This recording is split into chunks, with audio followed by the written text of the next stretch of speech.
Chapter 41. Just like how the MC had asked the two of them to introduce themselves, Lin Jiej remained silent. So, it was still Chiniran who answered, "Both of us have our own thoughts, but student Lin's thoughts are a little more than mine." After saying those words, Chiniran shot a glance at Lin Jiej. The MC continued asking a few more questions, and Chiniran answered all of them. Even though Lin Jiej hadn't spoken a single word, quite a few students beneath the stage had already begun whispering among themselves. Lin Jiej has never shared a stage with any girl in his many years in G University. Chiniran is the first. I heard that there's a senior who's infatuated with Lin Jiej. During Lin Jiej's first year in G University, she fell in love with him the moment she saw him, and that's when she started chasing after him like a lunatic. Her greatest wish was to perform with Lin Jiej at the school anniversary gala, so she begged him for a very long time, even going so far as to threaten him with her life on the rooftop. Yet, Lin Jiej still refused. I've been paying close attention to Lin Jiej, and I've never seen a girl by his side. Yet, he's actually willing to share a stage with Chiniran to receive an Easter egg. Even though he didn't say a single word, it's clear that Chiniran is very special to him. So, it seems like the rumors on the school forum are all true. Lin Jiej first accepted Belle Chin's gift, then had dinner with her at the school canteen on Valentine's Day, and now, he's even sharing a stage with her to receive an Easter egg. I wouldn't believe it even if I were to be beaten to death. I've been wondering what kind of girlfriend Lin Jiej would find, but who would have thought that it would be Belle Chin? Honestly, she's not that pretty either. It's all makeup. Yao listened to the discussions around her, but she didn't say a single word. One last question. Since the two of you are in charge of the school anniversary gala, you must have interacted quite a bit in private. I would like to ask, what kind of person do you think of the other? As the MC spoke, he passed the microphone to Chiniran and said, "Student Chin, why don't you go first?" Seemingly a little embarrassed, Chiniran lowered her head to look at her feet. A moment later, she raised her head once more and said, "Student Lin is very talented, gentlemanly, and responsible. All in all, he's an outstanding person." Student Chin is done. "It's Student Lin's turn now," the host said as he passed the microphone to Lin Jiej. As usual, Lin Jiej remained silent. It would have been better if he hadn't answered the previous questions, but now that they were going to ask two people. To avoid the awkward atmosphere, the MC could only ask again, "Student Lin, in your heart, what kind of person do you think Student Chin is?" There was still no response. Just as the atmosphere grew a little tense, Lin Jiej moved his lips and said, "I've confirmed it with your eyes. This is the lyrics, the next line is, I met the right person." Was Lin Jiej really going to announce their relationship to the entire academy? Instantly, the entire world fell silent. Chiniran stared at Lin Jiej in disbelief. She had secretly added this Easter egg behind his back, so he didn't know about it beforehand. Her goal was to make the entire school believe that they were together even more deeply. She had considered the possibility that he wouldn't cooperate with her, but she had still gambled on it without any hesitation. But now, it seemed like her gamble had paid off. Not only was he willing to share a stage with her, he even said such words, beneath the stage. Yao lowered her head upon hearing Lin Jiej's words. It seemed like Lin Jiej really liked Chiniran. With such thoughts in mind, Yao couldn't help but grab the corner of her shirt tightly. After a long silence, Lin Jiej spoke up once more. "It's someone I don't want to talk to." Chapter 42. After a long period of silence, Lin Jiej spoke once more. "It's someone I don't want to interact with." Silence. It was even more silent than before. It was so quiet that it felt as if there wasn't a single soul in the massive auditorium. "It's someone I don't want to interact with." "It's someone I don't want to interact with." These words echoed in Shi Yao's ears for quite a while before she finally understood the meaning behind those words. Then, she raised her head in astonishment to look at the stage before her. The white-robed young man was still as elegant and composed as ever. However, the aura he was emanating at this moment was cold and sharp, completely different from his usual carefree and aloof demeanor. He was still as beautiful as ever, but there seemed to be a blade of ice hidden within his beauty, making one feel an inexplicable pressure. The surroundings were still as silent as ever. Shi Yao could clearly see that everyone present had the same expression on their faces, as if they had rehearsed it in advance: shock, astonishment, and disbelief. No one knew how long it had been in such a heart-palpitating silence. Finally, some of the students came back to their senses one after another. The heck, did I hear wrongly? Did Lin Jiej say that he's someone I don't want to interact with? What does he mean by that? Don't want to interact with him. Does he mean that he has no relationship with Qin Yiran at all? Then why would such rumors appear on the forum, and there's even a picture of it? Just like now, if Lin Jiej doesn't want to interact with Belle Qin, why would he stand on the same stage as her? As more and more people began to discuss the matter in hushed voices, Qin Yiran, who seemed to have had her acupoint sealed, finally came back to her senses. The smile that had frozen on her face due to Lin Jiej's words gradually vanished, and tears began to well up in the depths of her eyes. As if she had heard something inconceivable, she slowly turned her head to look at Lin Jiej. Seeing Qin Yiran's reaction, the awkward MC felt even more awkward. In order to ease the atmosphere, he squeezed out a smile and said, "Student Lin, you must be joking with us." This time, before the MC could finish his words, Lin Jiej had already interjected, "Jokes are the lubricant between friends, and I don't even know her that well, so how could I possibly joke around with her?" The host had wanted to ease the tension and give Qin Yiran a way out, but he didn't expect Lin Jiej to be so merciless. For a moment, he didn't know what to say anymore. Recovering from her daze, Qin Yiran's mind worked swiftly. Just a moment ago, she had been feeling smug, thinking that she had won the bet. So that was not the case at all. The reason why he was standing on the stage was purely to clear his name. It had nothing to do with her. Even a fool would be able to understand what he meant when he replied to the host. He was telling the whole school that they weren't even friends, let alone the rumors on the forum that they were a couple. Chapter 43. She had disregarded his thoughts and added an Easter egg after the school anniversary ceremony. She could understand and accept his displeasure, but she didn't think that he would be so heartless. She really liked him. She had liked him ever since she was a freshman. For the past 3 years, no matter how much the male students in the school tried to woo her, she had always maintained a lofty and aloof attitude. He was the only one whom she had put in a lot of effort and guts into. But as it turned out, she had used the wrong kind of effort and guts. She had been utterly defeated. She was afraid that after today, she, the campus belle that everyone admired, would become a joke, right? She couldn't accept it. She couldn't accept losing just like that. With such thoughts in mind, a stream of tears flowed down the corners of Qin Yiran's eyes. She stared at Lin Jiej as if he was a heartless man who had suddenly fallen in love with her, and she cried out pitifully, "Why, how can you say such words to me? Why, if you really don't want to talk to me, why did you accept the 1,000 paper cranes I gave you? And why did you arrange to have dinner with me at the school canteen?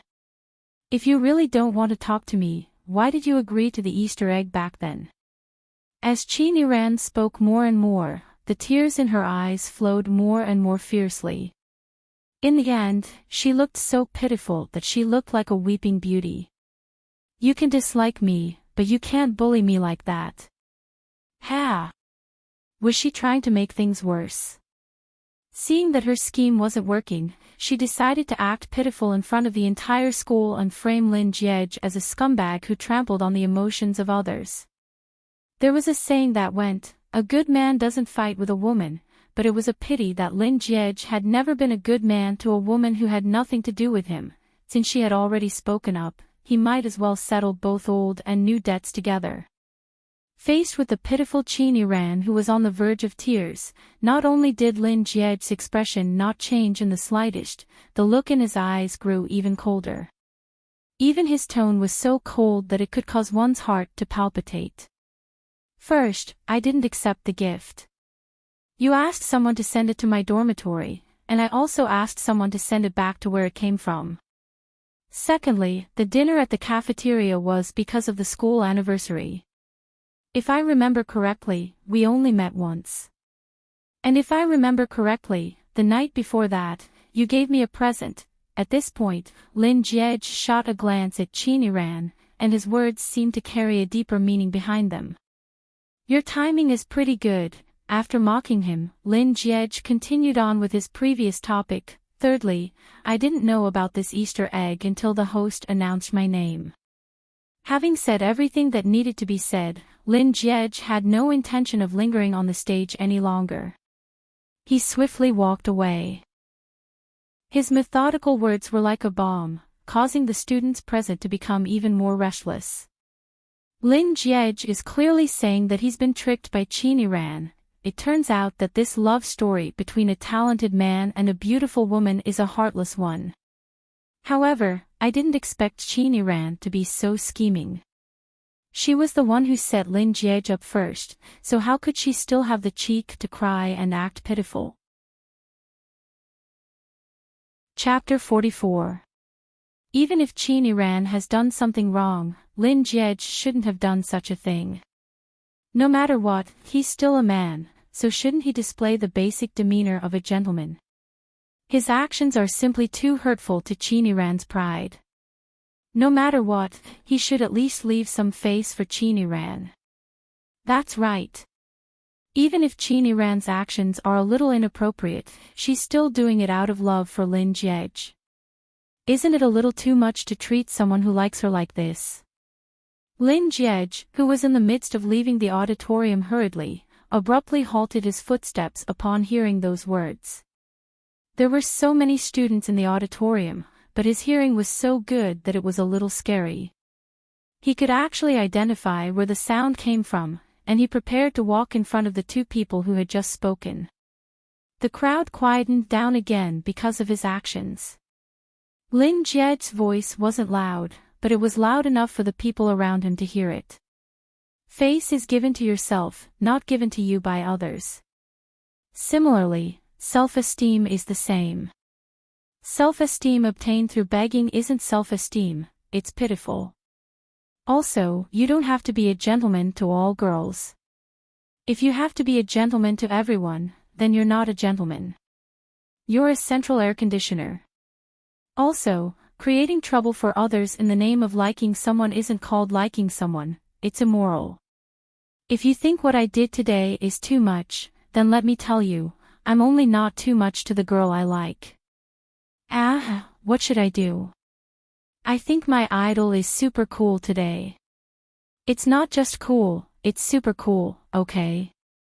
If you think what I did today is too much, then let me tell you, I will only not go overboard with the girl I like. Max boyfriend power. I didn't expect Adonis Lin to have such a venomous tongue. Although it's a little overboard, I like it. But then again, you can't blame Campus Hunk Lin. Campus Bell Chin is too pretentious, zwa no dai. Listening to He Tian, Jiang Yu, and Ling Nuan's excited voices, Shi Yao was too immersed in her own thoughts to speak a word. So, Lin Jiej and Qin Ran weren't together at all, so that day, when she used the fact that he had a girlfriend to diss him, it was actually a misunderstanding. Don't you think that boss is a little strange today?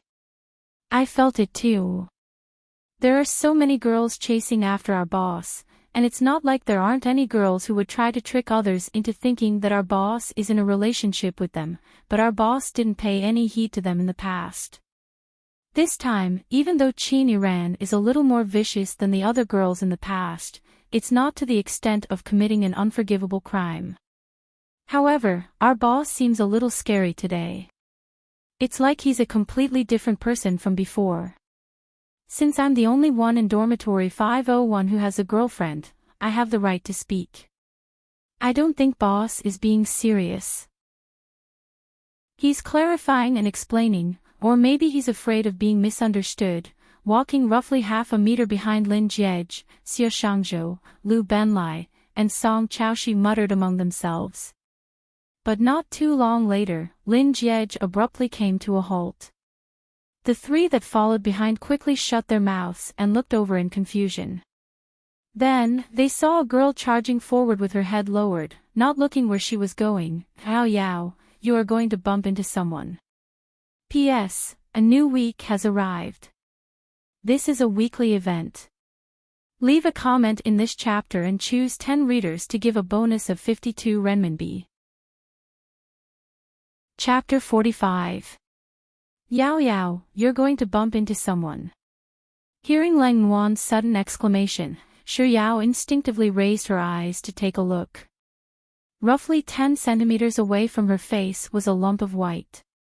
Shi Yao could vaguely make out that it was the chest of a tall man.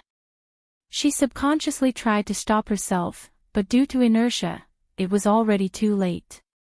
Shi Yao could feel a piercing pain coming from the moment her face crashed into his chest, but in the instant that she fell into his embrace, she forcefully shut her eyes. 1 second, 2 seconds, 3 seconds. The pain she was expecting didn't come. Shi Yao thought that she was dreaming, so she blinked her eyes a few times, but it still didn't hurt. Only then did she move her head a little. It was then that she realized that what was pressing against her face wasn't a cloth, but something warm and soft. This. Shi Yao was stunned for a moment before she realized that it was his palm. In the instant that she bumped into the man, he had already reached out to protect her face. Furthermore, the smell of his palm was so pleasant, reminiscent of the fragrance of grass after a rain. Yao Yao, are you all right? Ling Wan's voice jolted Shi Yao out of her daze. She was actually still pressing against the man's palm. Shi Yao hurriedly took a step back to put some distance between her and the young man. After which, she raised her head, intending to apologize to the young man. However, just as her gaze fell upon the collar of the young man's white shirt, Ling Wan's voice sounded for the third time, Senior Lin, Senior Lin. Shi Yao could vaguely make out who the man before her was. Her gaze paused for a few seconds before she swiftly shifted her gaze upward. However, it only took her a single glance before she lowered her head once more. It really is Lin Jiej. I'm sorry, that she was about to say seemed to be stuck in her throat, and she couldn't spit it out no matter how hard she tried. Standing beside Shi Yao, Ling Wan noticed that Shi Yao wasn't speaking, so she spoke up once more. Senior Lin, I'm really sorry about what happened earlier. As she spoke, Ling Wan discreetly pinched Shi Yao's hand. Shi Yao recovered from her daze and raised her head to look at Lin Jiej. I'm sorry. Lin Jiej's face remained impassive as he glanced at Shi Yao. Without saying a word, he circled around her and walked away. It was only after Lin Jiej had walked quite a distance away that Tian and Jiang Yu finally recovered from their daze. They rushed up to Shi Yao and Ling Wan and exclaimed in agitation. Oh my god, did I just walk face to face with my idol? Yao Yao's face touched my idol's hand. Sob, Yao Yao, let me touch your face. That way, I can indirectly hold hands with my idol. Did you see the girl who bumped into boss just now? She's so pretty. She's like a goddess in my heart. Xie Shangzhou looked as if he had discovered a new continent. After walking for a distance, he impatiently spoke. She's pretty, but I think the girl standing next to her who's talking is more to my liking. As Lu Benlai spoke, he turned around to look at Zhang Xian. If I see her again, I'll woo her. Chapter 46. What if fate doesn't allow you two to meet each other for the rest of your lives? Scram, don't curse me. Back in room 501, Lin Jiej casually leaned back on his chair and picked up his phone to order food. Xie Shangzhou and Lu Benlai, who were bickering a moment ago, suddenly stopped. The two of them stared at Lin Jiej for a moment before exchanging glances. Then, one after the other, they began speaking one after another.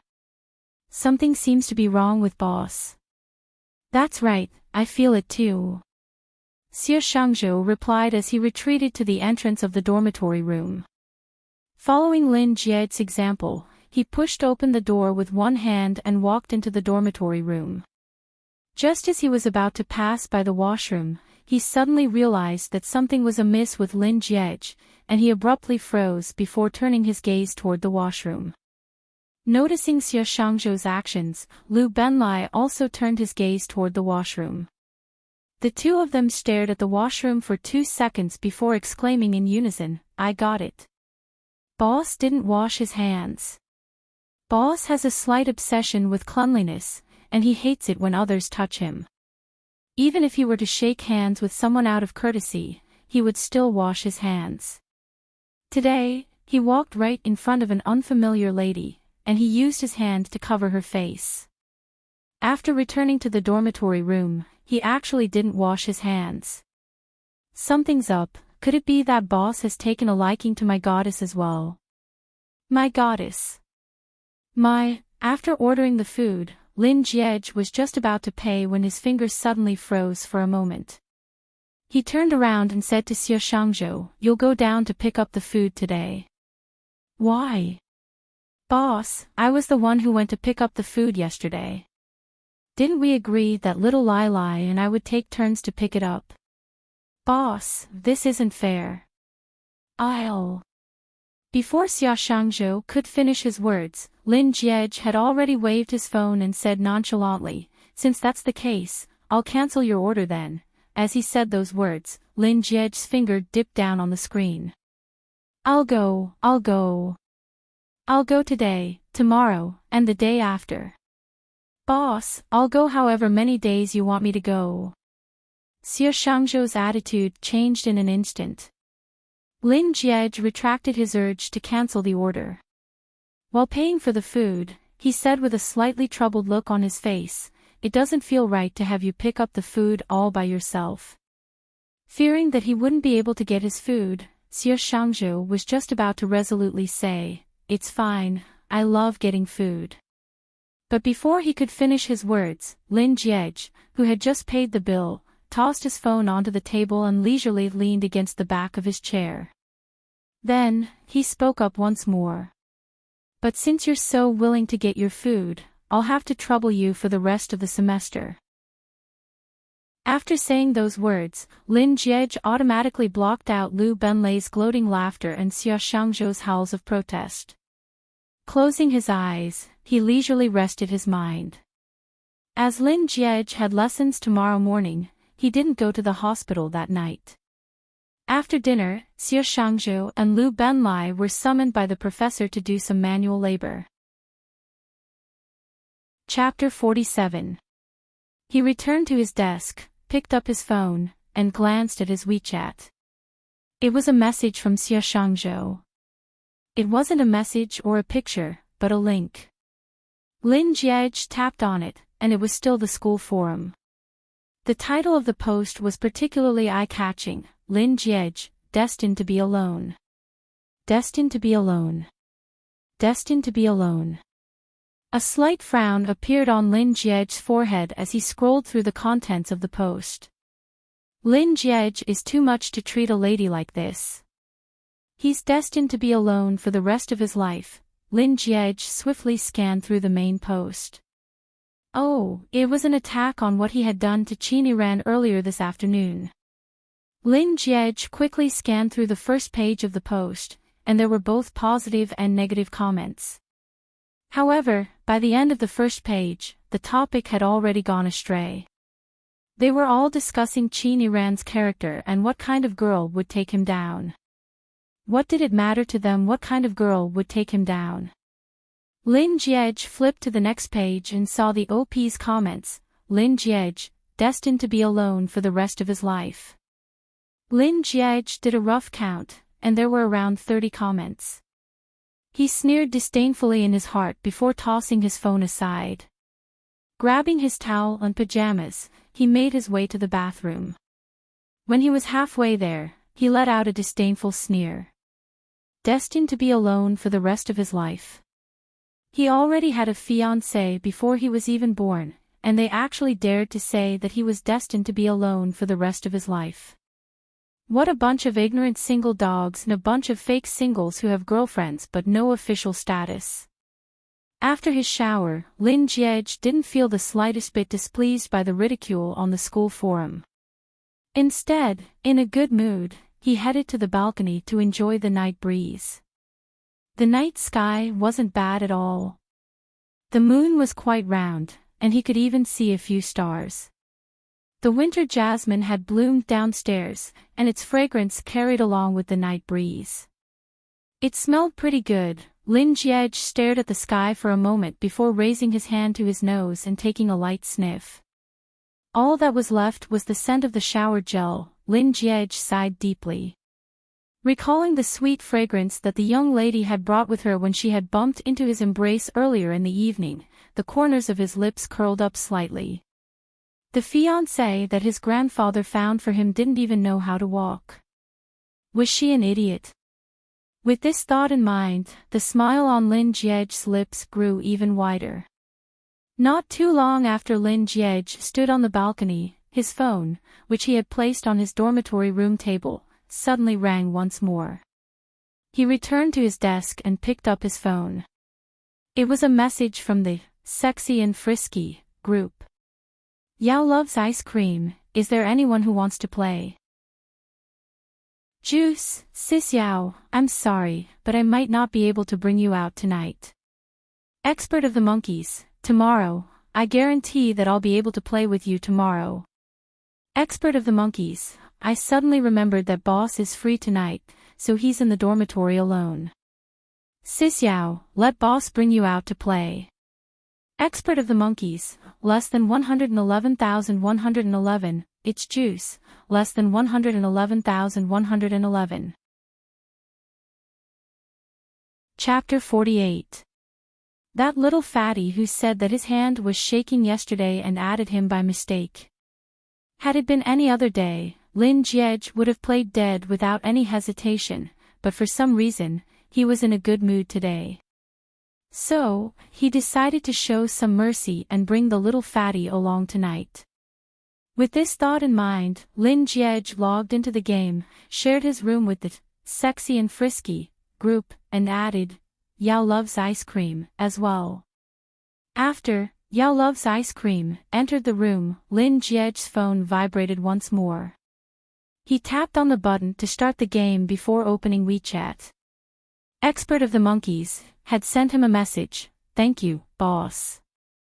It's not like I'm bringing the little fatty along to play because of him, so what's the point of saying thanks? Lin Jiej had no intention of replying to Xie Shangzhou's message.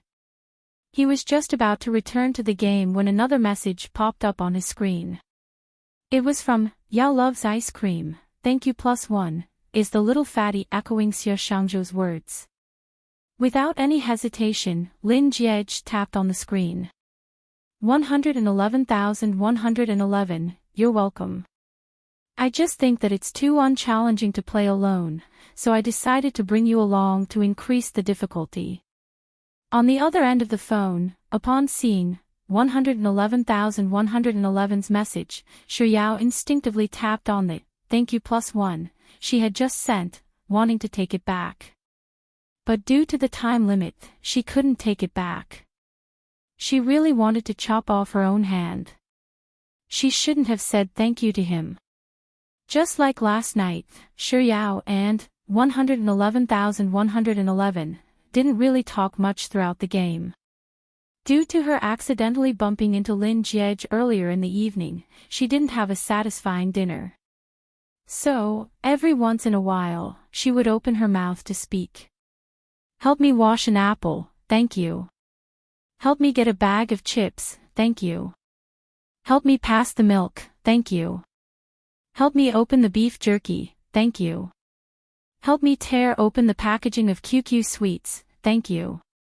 Help me. Just as Shiryao had lost count of the number of times she spoke about food, on the other end of the game, 111,111, who had been silently killing and bringing Shiryao down, suddenly chuckled softly. His voice was pleasant to the ears, and his chuckle was very light as well. It made Shiryao's ears tingle. She stopped chewing the biscuit, and after a while, she started eating again. But before she could chew 2 mouthfuls, 111,111's voice came from the earpiece again. Little fatty, how much do you weigh? Little fatty. Is there a little fatty by his side? Knowing her own limits, Shiryao chose to remain silent. 111,111, fatty, can't you hear me? The little fatty that Mr. Numbers was referring to, was he referring to her? Shiryao choked on her biscuit. It took a lot of effort for her to catch her breath. Then, she said to 111,111 in a serious tone, I'm only 80 kilograms. 111,111, you're missing a word, right? Is it 80 kilograms? Before Shiryao could speak, less than 111,111 had already spoken up, little fatty, are you only 4 meters tall? 111,111, little fatty, for someone like you who can eat so much, if you only weigh 160 kilograms, then you must be very short. Maybe even 4 meters is overestimating you, this is too much. Shiryao was rendered speechless by less than 111,111. Even though she wasn't a fatty in real life, and she wasn't 4 meters tall either, what right did he have to say such things about her? He was really going too far. Little fatty, are you going to sleep on the upper bunk or the lower bunk? If you're going to sleep on the upper bunk, the person on the lower bunk won't dare to close her eyes at night because she's afraid that you'll crush her in the middle of the night. On the other end of the phone, less than 111,111 had no intention of letting the matter rest. Oh, that's not right. Given how fat you are, you probably won't even be able to climb up to the upper bunk. Unable to take it any longer, Shiryao anxiously roared, don't think that I don't know that you're an old virgin. Chapter 49. Unable to take it any longer, Shiryao anxiously roared, don't think that I don't know that you're an old virgin. Completely unaware of what she had just said in a fit of rage, Shiryao's words continued to tumble out of her mouth. It's one thing that you're a virgin, but you haven't even had a girlfriend in your entire life. Not only do you have your first night, but you also have your first love, your first kiss, your first hand holding, your first hug. In short, you have all of your first moments. Who wouldn't know how to make a personal attack? As Shiryao thought indignantly in her mind, she continued, back when I was in kindergarten, I already had a male classmate who had a girlfriend, but you haven't even held a girl's hand before. You can't possibly be an unrivaled ugliness in the universe, can you? Are you so ugly that your roommates can't even eat when they see you? Shiryao blurted out a bunch of words in one go, but when she finally came to a stop, she realized that other than the game's music, less than 111,111 wasn't making any sound at all. In the game, 111,111 stood motionless in the same spot. Ha! Weren't they running away from the blue circle? Why didn't he leave? Could it be that he was at a loss for words and was reflecting on himself? Although her words were a little rude, it was his fault for going overboard first. Besides, what she said wasn't wrong either. Expert of the monkeys had told her everything, so there was a basis for it. With this thought in mind, Shiryao's body suddenly froze, as if someone had sealed her acupoints. In the game, the character that she was controlling to run towards the safe zone stopped as well. Her mind went blank for about 3 seconds, and then it exploded with a boom. She just said that 111,111 was an old virgin. It was one thing for her to be an old virgin, but she even repeated everything that expert of the monkeys had told her previously. First night, first love, first kiss, first hand holding, first hug. She was a girl, how could she say such things to a boy? Even if he was the one who started it, she could have used other methods to scold him.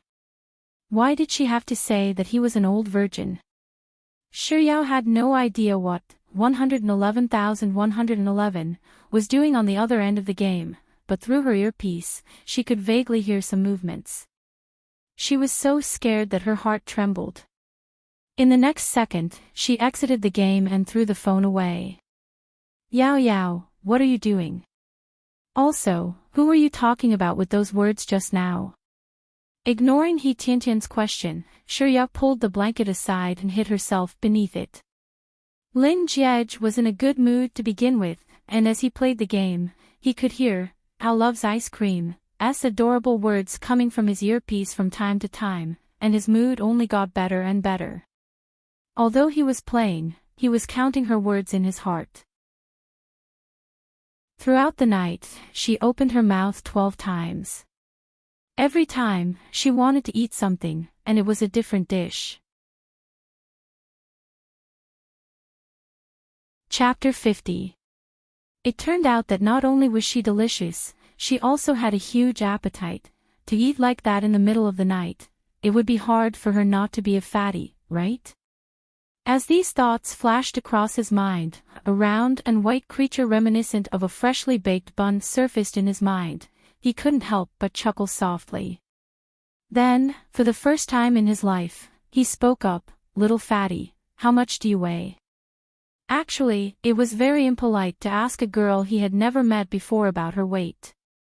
But he really wanted to tease her, so after hearing her reply, he started teasing her without any hesitation. He didn't mean anything by it. He just felt that teasing her like this was really fun. He had thought that she might be unhappy, angry, or even cry after being bullied by him, but never in his wildest dreams did he expect that she would actually retort angrily. To be honest, he was really dumbfounded by her words. He was stunned for a very long time before he managed to digest her words. Old virgin, never had a girlfriend, all his first time still intact, unrivaled ugliest man in the universe. His face fluctuated for a moment before he finally managed to calm himself down. Was I being mocked by a round and white little fatty? He instinctively wanted to retort back, but he realized that she had already logged off. "If you have the guts to scold me, then don't run away." Lin Jiej immediately lost the mood to play. He tossed his phone onto the table and raised his head to look at the mirror hanging on the wall, admiring his own face. "She actually said that I'm the unrivaled ugliest man in the universe. Let's see if she won't be blinded by my beauty when we meet in real life. Also, she actually said that I'm an old virgin. How am I old? So what if I'm a virgin? Can't I be willing to have all my first times still intact? Must I live a life of debauchery at such a young age for that to be considered charming? One must know that I'm a man who loves his chastity. One look at that round and white bun and it's obvious that she hasn't seen the world yet." Lin Jiej sneered coldly. He took a glance at the time and noted that it was already 11 o'clock. With nothing else to do, he prepared to head to bed. He kicked the chair behind him and stood up. Just as he was about to climb into bed, he suddenly remembered what that white and round big bun had said, "Don't think that I don't know that you're an old virgin." Don't think I don't know. The underlying meaning of these words was, she knew whether he was a virgin or not. She had never used it before, so how would she know? Could it be? Lin Jiej's gaze first fell on Xie Shangzhou's bed before turning to look at Liu Benlei's bed. Eventually, he decided not to sleep anymore. Instead, he sat on the chair and waited for the two of them to return. At 11:40 a.m., the dormitory door was pushed open, and the quiet dormitory instantly became lively. "Boss, why aren't you asleep? Boss, did you win chicken dinner with Xixiao tonight?" Lin Jiej didn't say a word as his gaze shifted back and forth between the two of them. Lu Benlai, boss, don't look at me like that. I'll get embarrassed. Xie Shangzhou, boss, me too. I'll be shy. Chapter 51. Look, boss really loves me the most. He's using my phone instead of yours. Xie Shangzhou looked at Lu Benlai with a hint of pride in his eyes as he spoke gleefully. At the same time, he unlocked his phone and passed it over to Lin Jiej. Lin Jiej didn't say a word. He took the phone, dialed a number, and pretended as if he was dialing a number. Xie Shangzhou didn't stay by Lin Jiej's side. After the call was over, he grabbed a towel and headed into the washroom while humming a tune. In the instant that Xie Shangzhou locked the door from the inside, Lin Jiej unhesitatingly took his phone from his ear and tapped into Xie Shangzhou's WeChat. Xie Shangzhou had pinned, Yao loves ice cream, and Lin Jiej tapped into it. A series of familiar words appeared before him. So, the words that the white and round bun spat at him tonight were all Xie Shangzhou's exact words. Not only that, Xie Shangzhou even used purer than Xiaolongnu to describe him. Bloody hell, Xie Shangzhou's language skills must have been taught by a physical education teacher. Also, that big white chubby even said Xiaolongnu has been sullied by Yin Jiping with a straight face. When Xie Shangzhou came out of the washroom, Lin Jiej was still watching a movie on his computer as if nothing had happened. Xie Shangzhou ran up to Lin Jiej and pointed to the phone on the table, asking, "Boss, can I take my phone away now?" Lin Jiej nodded and replied with an "un." When Lu Benlai also finished his shower and came out of the washroom, Lin Jiej, who had been focused on watching the movie, suddenly beckoned to the two of them and said, "Come over here." Lu Benlai and Xie Shangzhou immediately rushed over. Lin Jiej pointed to the words golden resplendence on the screen and asked, "Have you heard of it?" Xie Shangzhou, "Yeah, it's the best clubhouse in Beijing. I heard that there's only one word to describe this place, and that's money." Lin Jiej clicked on the mouse and switched to another photo.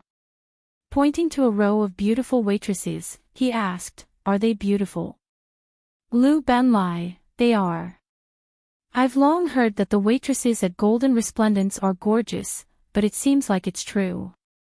Lin Jiej then cut to another photo. This time, it was a feast of delicacies. "Do you want to eat?" Lu Benlai and Xie Shangzhou, "Yes." Lin Jiej switched to another photo. This time, it was a photo of the Golden Resplendent suite, and it was dazzlingly extravagant. "Do you want to experience it?" Lu Benlai and Xie Shangzhou's eyes lit up, "Yes." Instead, he took out a Golden Resplendence VIP card from his wallet and said, "Call me Daddy." Without any hesitation, Lu Benlai and Xie Shangzhou shouted, "Daddy." After which, he stood up and patted Lu Benlai's shoulder. "Let's go. I'll show you what heaven on earth is like." Lu Benlai replied excitedly, "All right," before swiftly changing into his clothes. Xie Shangzhou, "Dad, what about me?" As if he hadn't heard Xie Shangzhou's words at all, Lin Jiej pulled open his wardrobe, took out a white hoodie, and put it on. After which, he grabbed his wallet from the table and made his way out of the dormitory room. Just as Lin Jiej and Lu Benlai reached the entrance of the dormitory room, Xie Shangzhou pitifully asked, "Daddy, what about me?" Chapter 52. Lin Jiej halted his footsteps. Thinking that there was hope for him, Xie Shangzhou turned to Lin Jiej and spoke up shamelessly, "Daddy." Lin Jiej stared at Xie Shangzhou for a moment before returning to his desk. He took out a piece of paper and scribbled a few words on it before walking over to Xie Shangzhou. He passed the paper over and said, "Read it 100 times, and I'll bring you along the next time." Lin Jiej didn't seem to believe Xie Shangzhou's words. A moment later, he took the phone from Xia Shangzhou's hand and taped it to the mirror. After which, he tapped on the phone's camera function and selected the recording function. Look at this and remember to save it. I'll check it when I'm back. After saying those words, Lin Jiej turned around and left. Lu Benlai looked at Xia Shangzhou with a gloating expression as he left behind these words, "Indeed, Daddy loves me the most." Then, while shouting, "Boss, wait for me," she bounced and chased after him. Xia Shangzhou cursed inwardly as he lowered his head to look at the paper that Lin Jiej had stuffed into his hands. Xia Shangzhou felt a chill run down his spine as soon as he did. "I'm a virgin, no, an old virgin, who's even more chaste than Xiao Longnu. I've never had a girlfriend since I was a child. My first night, first kiss, first love, first hand holding, first hug, in any case, I still have them all. I'm the universe's super unbeatable ugly man. My roommates can't even eat when they see me." After leaving the game, Shuyao didn't sleep well for the entire night.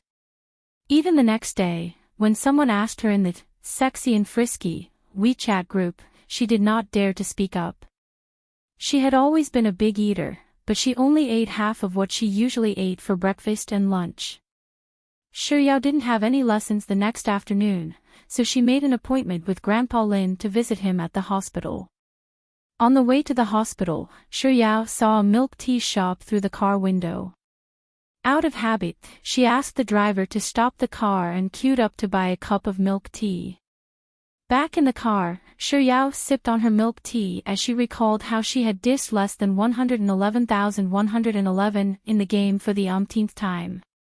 In an instant, she felt that her milk tea didn't taste as good as it usually did. Shuyao truly felt that it would affect her quality of life if she were to continue like this. Rather than being conflicted here by himself, he might as well go to 111,111 and clear things up. Besides, what she said was not nice, but he was the one who started the trouble. Why did she have to be like a tortoise that hid its head in its shell and kept hiding in fear? After a long period of mental preparation, Shuyao arrived at Grandpa Lin's ward and chatted with him for a while before she finally picked up her phone, tapped into WeChat, and sent a message to less than 111,111. "Are you there?" Shuyao didn't expect 111,111 to reply to her right away, so after sending the message, she began to organize her words. As a result, just as she thought of the opening of the script, her phone rang with a ding-dong. He actually replied instantly. This doesn't seem like something Mr. Numbers would do. With this thought in mind, Shuyao hurriedly picked up her phone, only to realize that her WeChat was completely empty. There were no messages at all. Then, where did that ding-dong sound come from? While Shuyao was deep in thought, Lin Jiej walked into the ward with his head lowered while tapping on his phone. Chapter 53. While Shuyao was deep in thought, Lin Jiej walked into the ward with his head lowered while tapping on his phone. So, it was a message from his phone, but who was the one who sent him the message?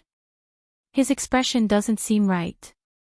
It doesn't seem like he's angry, but more like shy. Or perhaps, shy would be a better way to describe it. Perhaps Shuyao's gaze had lingered on Lin Jiej for too long that Lin Jiej, who was still looking at his phone, noticed something amiss, and he turned his head over to where Shuyao was sitting. Noticing Lin Jiej's actions, Shuyao quickly retracted her gaze from him and looked at her phone. 1111111 still hadn't replied to her message. Just like before, Lin Jiej didn't greet Shuyao. Instead, he stuffed his phone into his pocket and walked past Shuyao to greet Grandpa Lin, who was sipping on his wolfberry tea. "Grandpa." Then, he lazily sat down on the sofa by the side. Grandpa Lin frowned. "You didn't see Yao Yao?"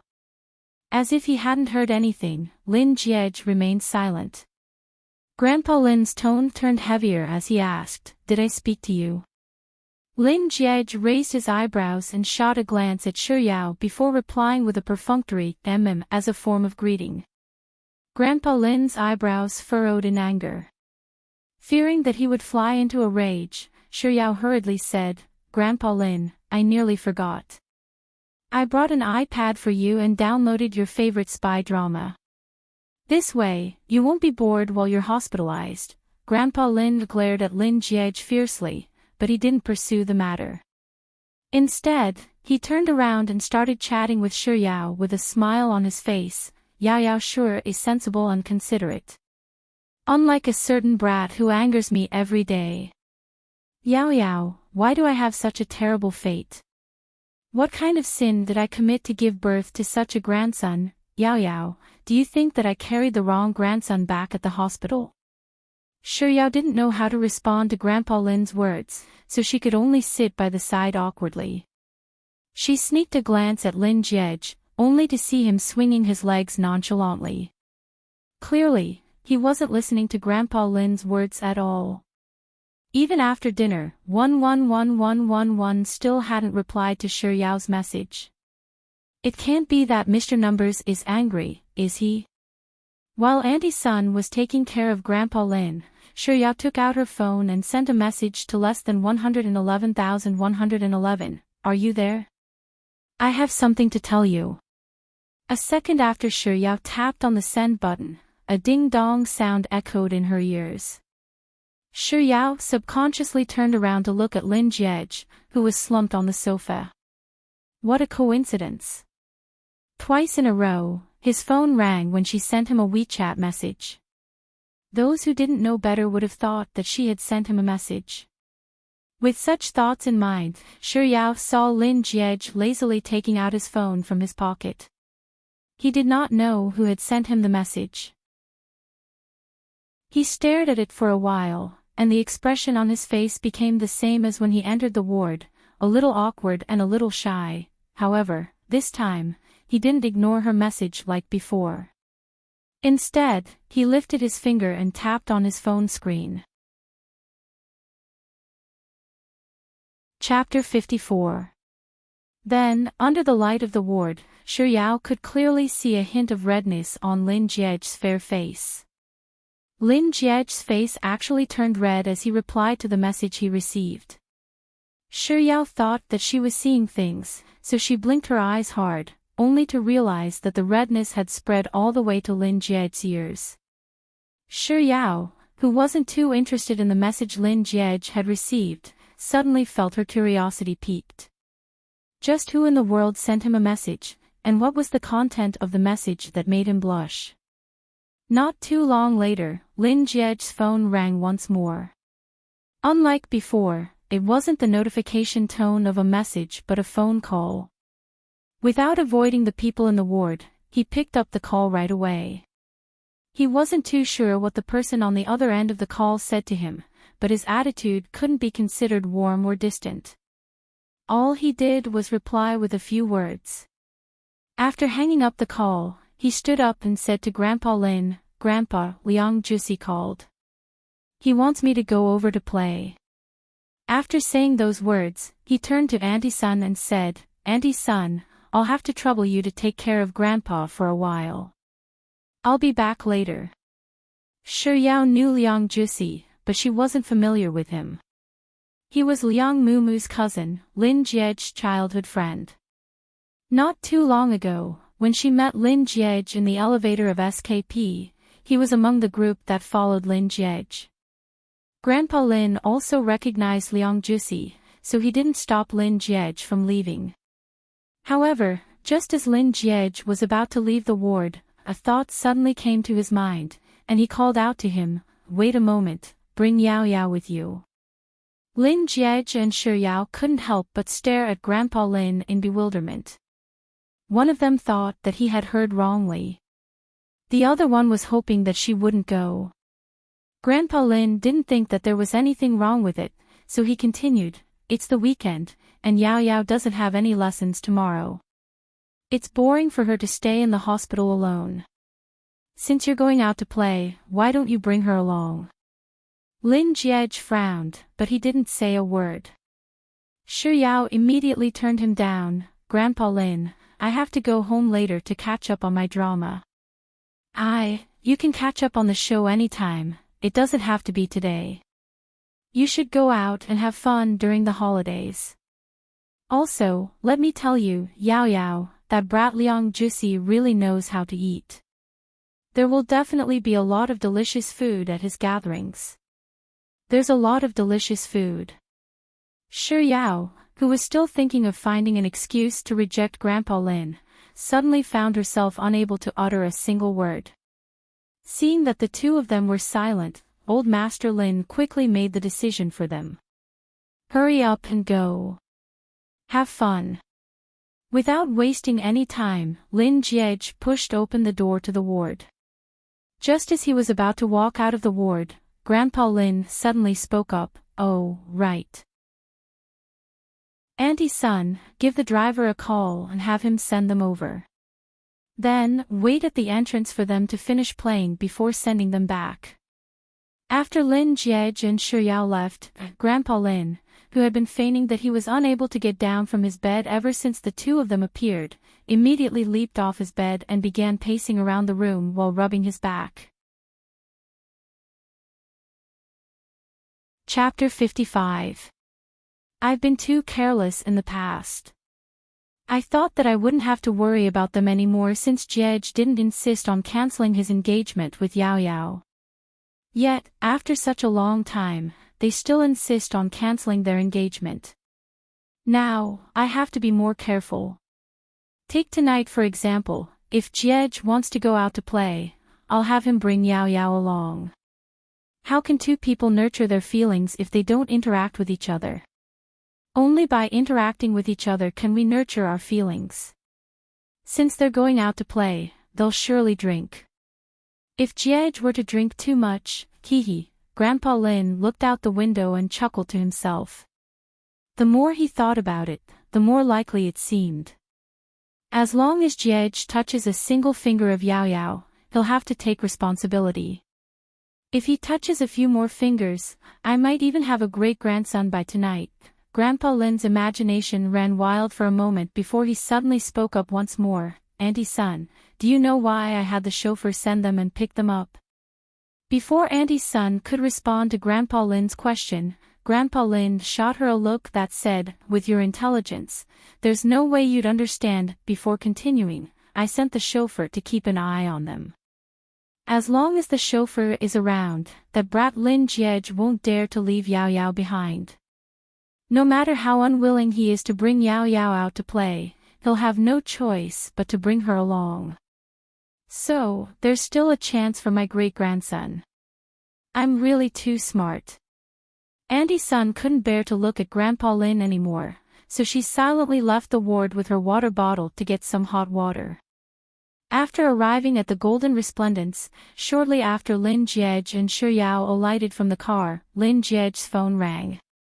Shi Yao was standing right beside Lin Jiej, and the person calling him was a little loud.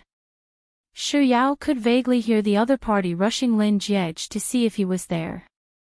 Lin Jiej replied with a "I'm at the entrance" before hanging up the call. Ignoring Shi Yao, he walked into the Golden Resplendence first. When Lin Jiej was 18, his height had already reached 1.8 meters. Back then, everyone thought that he wouldn't grow any taller, but 3 years later, he managed to grow another 8 centimeters. Shi Yao's height couldn't be considered short among women, but she couldn't be considered tall either. She barely managed to reach a height of 1.65 meters. Even though Lin Jiej's footsteps weren't that fast, his legs were long, so it didn't take long for him to pull a huge distance away from Shi Yao. Left with no choice, Shi Yao hastened her footsteps. In the end, in the eyes of the onlookers, it looked as if she was jogging. Lin Jiej was the first to reach the elevator. He pressed the button, and when the elevator reached the first floor, he realized that Shi Yao wasn't with him yet. With a frown on his forehead, he waited for a while with a hint of dissatisfaction on his face. When Shi Yao finally entered the elevator, he shot a glance at her, but without saying a word, he pressed the button to close the elevator door. When he reached the 10th floor, just as the elevator doors opened, Lin Jiej suddenly recalled something. He whipped out his phone from his pocket, tapped on the screen, and slowly made his way towards Suite 1001. As he walked, he would stop to type. Only when he was about to reach the entrance of the private room did he put away his phone. Pushing open the door, before Lin Jiej could even step in, he could already hear a string of "Brother Jia" calling out from within. Chapter 56. When Shirya walked past him, he lowered his head to glance at her, who barely reached his chest. It was no wonder why she walked so slowly. It turned out that she had a pair of short legs. Fearing that she wouldn't be able to keep up with him, he pretended to be sending a message when in truth, he had typed 2 pages of 1 2 3 4 5 6 7 on his phone to wait for her. Lin Jiej waited for Shirya to enter the suite before he stepped in. He realized that other than the karaoke playing, there was no other sound in the previously noisy suite. Lin Jiej swept his gaze across the room and saw that everyone's gazes were gathered on Shirya. Lin Jiej halted his footsteps and turned to look at Shirya. Perhaps feeling a little embarrassed from being stared at, a hint of redness could be seen on her fair cheeks. Lin Jiej turned his body slightly to the side, blocking everyone's line of sight. With an indifferent tone, he said, "Ah, Shirya." After saying those words, Lin Jiej pointed to an empty seat by the side and said to Shirya, "Sit." Shirya shot a glance at Lin Jiej before quickly walking over to the seat he had pointed at and sitting down. In contrast to Shirya's uneasiness, Lin Jiej, who was following closely behind her, seemed much more relaxed and composed. It was only after the two of them were seated that a commotion broke out in the suite. "Brother Jia, who's that? I've never seen you bring a girl with you before." "She's the first one." "Shirya. She sounds familiar. Is she the girl we met in the SKP elevator? Isn't she Brother Jia's little fiancée? Now that you mention it, I remember now. But if I'm not mistaken, didn't Brother Jia ignore her the other time? He even looked at her and asked her who she was." Hearing those words, Shirya couldn't help but grab her sleeves. She really shouldn't have succumbed to Lin Jiej's temptation just because Grandpa Lin mentioned food. Just as she was at a loss as to what to do, Lin Jiej, who was pouring himself a glass of beer, suddenly spoke up, "Are you all here to have fun or to gossip?" Lin Jiej's tone was very calm, but the entire room immediately changed the topic due to his words. Lin Jiej was right. They were here to have fun in the first place. While they were curious about Shirya's arrival earlier, it didn't take long for them to forget about Shirya once the fun started. Shirya didn't mind being ignored at all. Just like what Grandpa Lin had said, Liang Jusi ordered a table full of delicacies, and as if no one else in the room existed, she focused her attention on the delicacies. However, someone still came to disturb her date with the delicacies. The one who interrupted her was Liang Jusi. "Shirya, everyone in the room is singing. You should sing too." "Yeah, play a song." "That's right, hurry up." Immediately, many people started to make a ruckus. Reluctantly, Shirya stopped eating and subconsciously turned to look at Lin Jiej. Why was she looking at him? Was he asking for help because he didn't want to sing? Lin Jiej was just about to say, "Stop fooling around," when the lady that Liang Jusi had brought over suddenly dragged Shirya over to the karaoke platform. Lin Jiej subconsciously wanted to stand up and stop her, but before he could do so, he saw Shirya pressing on the karaoke platform. Under the instigation of the lady that Liang Jusi had brought over, Shirya picked 3 songs before she was let off. The music started playing, and she picked up the microphone. The first song was "Soybean Milk Nyotiao." Everyone's reaction was normal, and they listened to her singing while playing rock paper scissors. The second song was "I Want to Turn All of You into Gluttons." When she reached the part of gulula cheese, gulula steak, gulula crayfish, gulula curry, gulula foie gras, gulula bullfrog, some of the people in the room stopped playing and turned to look at Shiryao. The third song was, I Want to Eat Meat Meat. When Shiryao reached the part of, you say that I'm too meaty, and I need to slim down a little, but I just can't get enough of it every day. I don't care, I want to eat meat meat meat, I want to eat meat meat meat meat, everyone in the room turned their gazes to her. When Shiryao finished singing, she realized that the room had fallen silent. Everyone was staring at her with their mouths agape. Chapter 57. By the time Shiryao was done, she realized that the entire room had fallen silent. Everyone was staring at her with their mouths agape. Shiryao blinked her eyes in confusion. Was there something wrong with her singing? That shouldn't be the case. She knew many songs, but these 3 songs were her forte. There shouldn't be anything wrong with her singing, right? Shiryao blinked her eyes once more. Everyone in the room was still staring at her with indescribably bizarre gazes.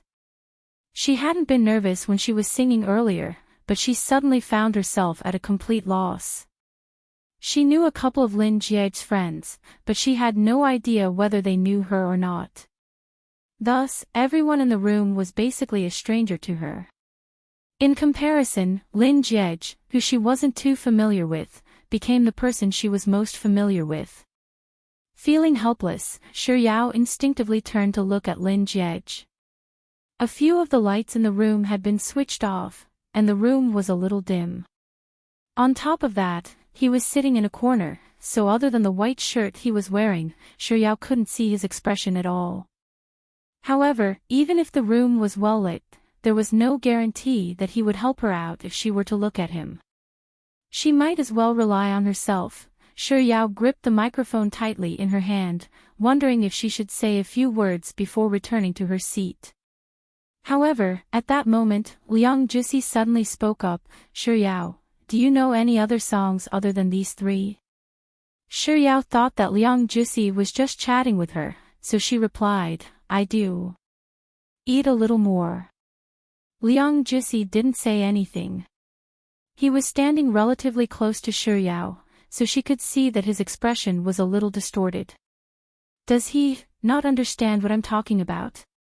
Shiryao explained in detail once more, it's that song, Eat a Little More. Meat can't even be seen, eat a little more. Puff, a faint sound came from a place where the light was dimmer. It was very short, and it disappeared in just a second. Following that, the atmosphere in the room became even more bizarre.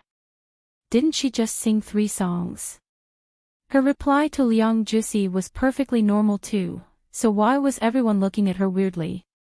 It was as if they were looking at an alien, unable to understand what was going on. Shiryao felt even more uncomfortable under everyone's gazes. Unable to tolerate so many gazes, she came up with her usual excuse, I need to go to the washroom. With that, she put down the microphone and ran out of the room without a moment's hesitation. When the door to the suite closed on its own, a deafening burst of frenzied laughter echoed in the silent room. Ha ha ha, Brother Jia, your little fiancé sure is talented. He's more than talented. He's a genius. 3 songs in a row, all related to food. Thank you. Faced with everyone's compliments, Lin Jie impolitely thanked them before picking up the wine cup on the table and leisurely sipped on it. That's not it, Brother Jia. I'm praising your little fiancé, not you. Why are you thanking me? But then again, my little fiancé's voice is so cute. I want to eat meat, I want to eat meat. I really want to go out and buy a lot of meat for her and feed her to her heart's content. Chapter 58. He seemed to have been the one who couldn't help but burst into laughter earlier. It's one thing for him to laugh, but to think that he would even feed her to his heart's content. You must be joking. Lin Jie's little fiancé needs me to feed her. With such thoughts in mind, Lin Jiej put down his wine cup and turned to the excited young man. Since you're thinking, why don't we make a move right now? So, I'll have to trouble you to make a trip right now.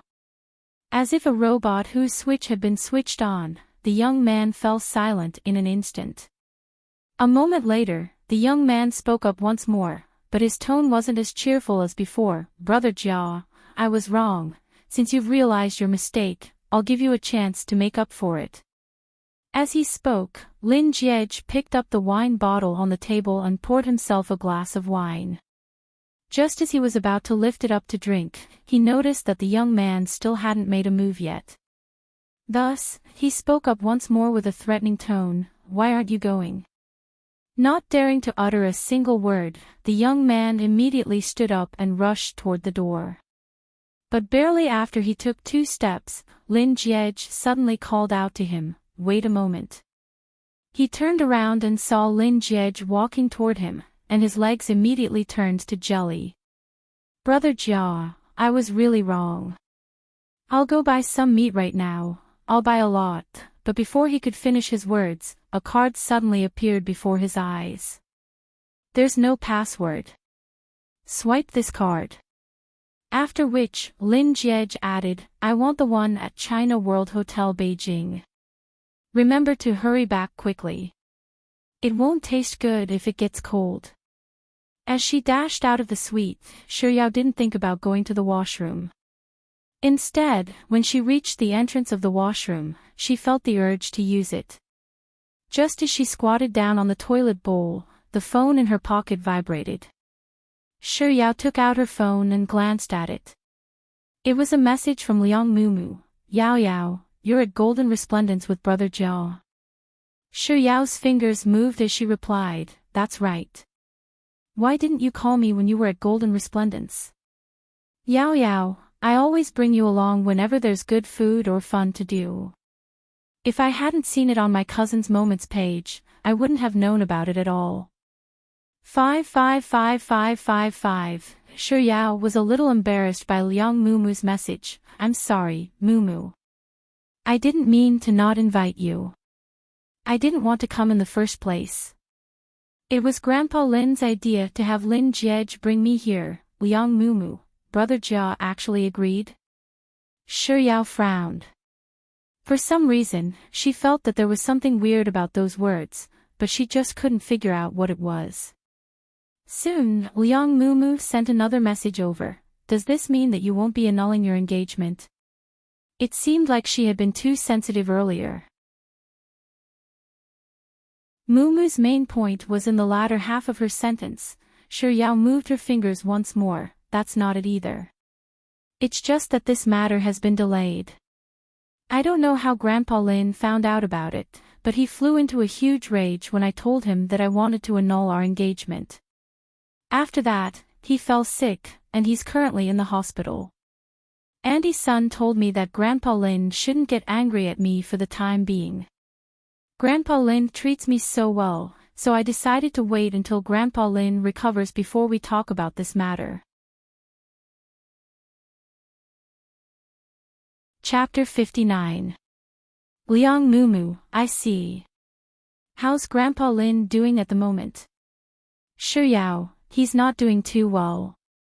He's still hospitalized for observation. It took quite a while before Liang Mumu finally sent a long message over. "Yao Yao, I have something to explain to you. You said earlier that you don't know how Grandpa Lin found out about the annulment of your engagement with Brother Jia. Actually, I was the one who told Grandpa Lin about it. I'm not trying to snitch on you. I just think that it's because Brother Jia isn't treating you well that you want to cancel your engagement with Brother Jia.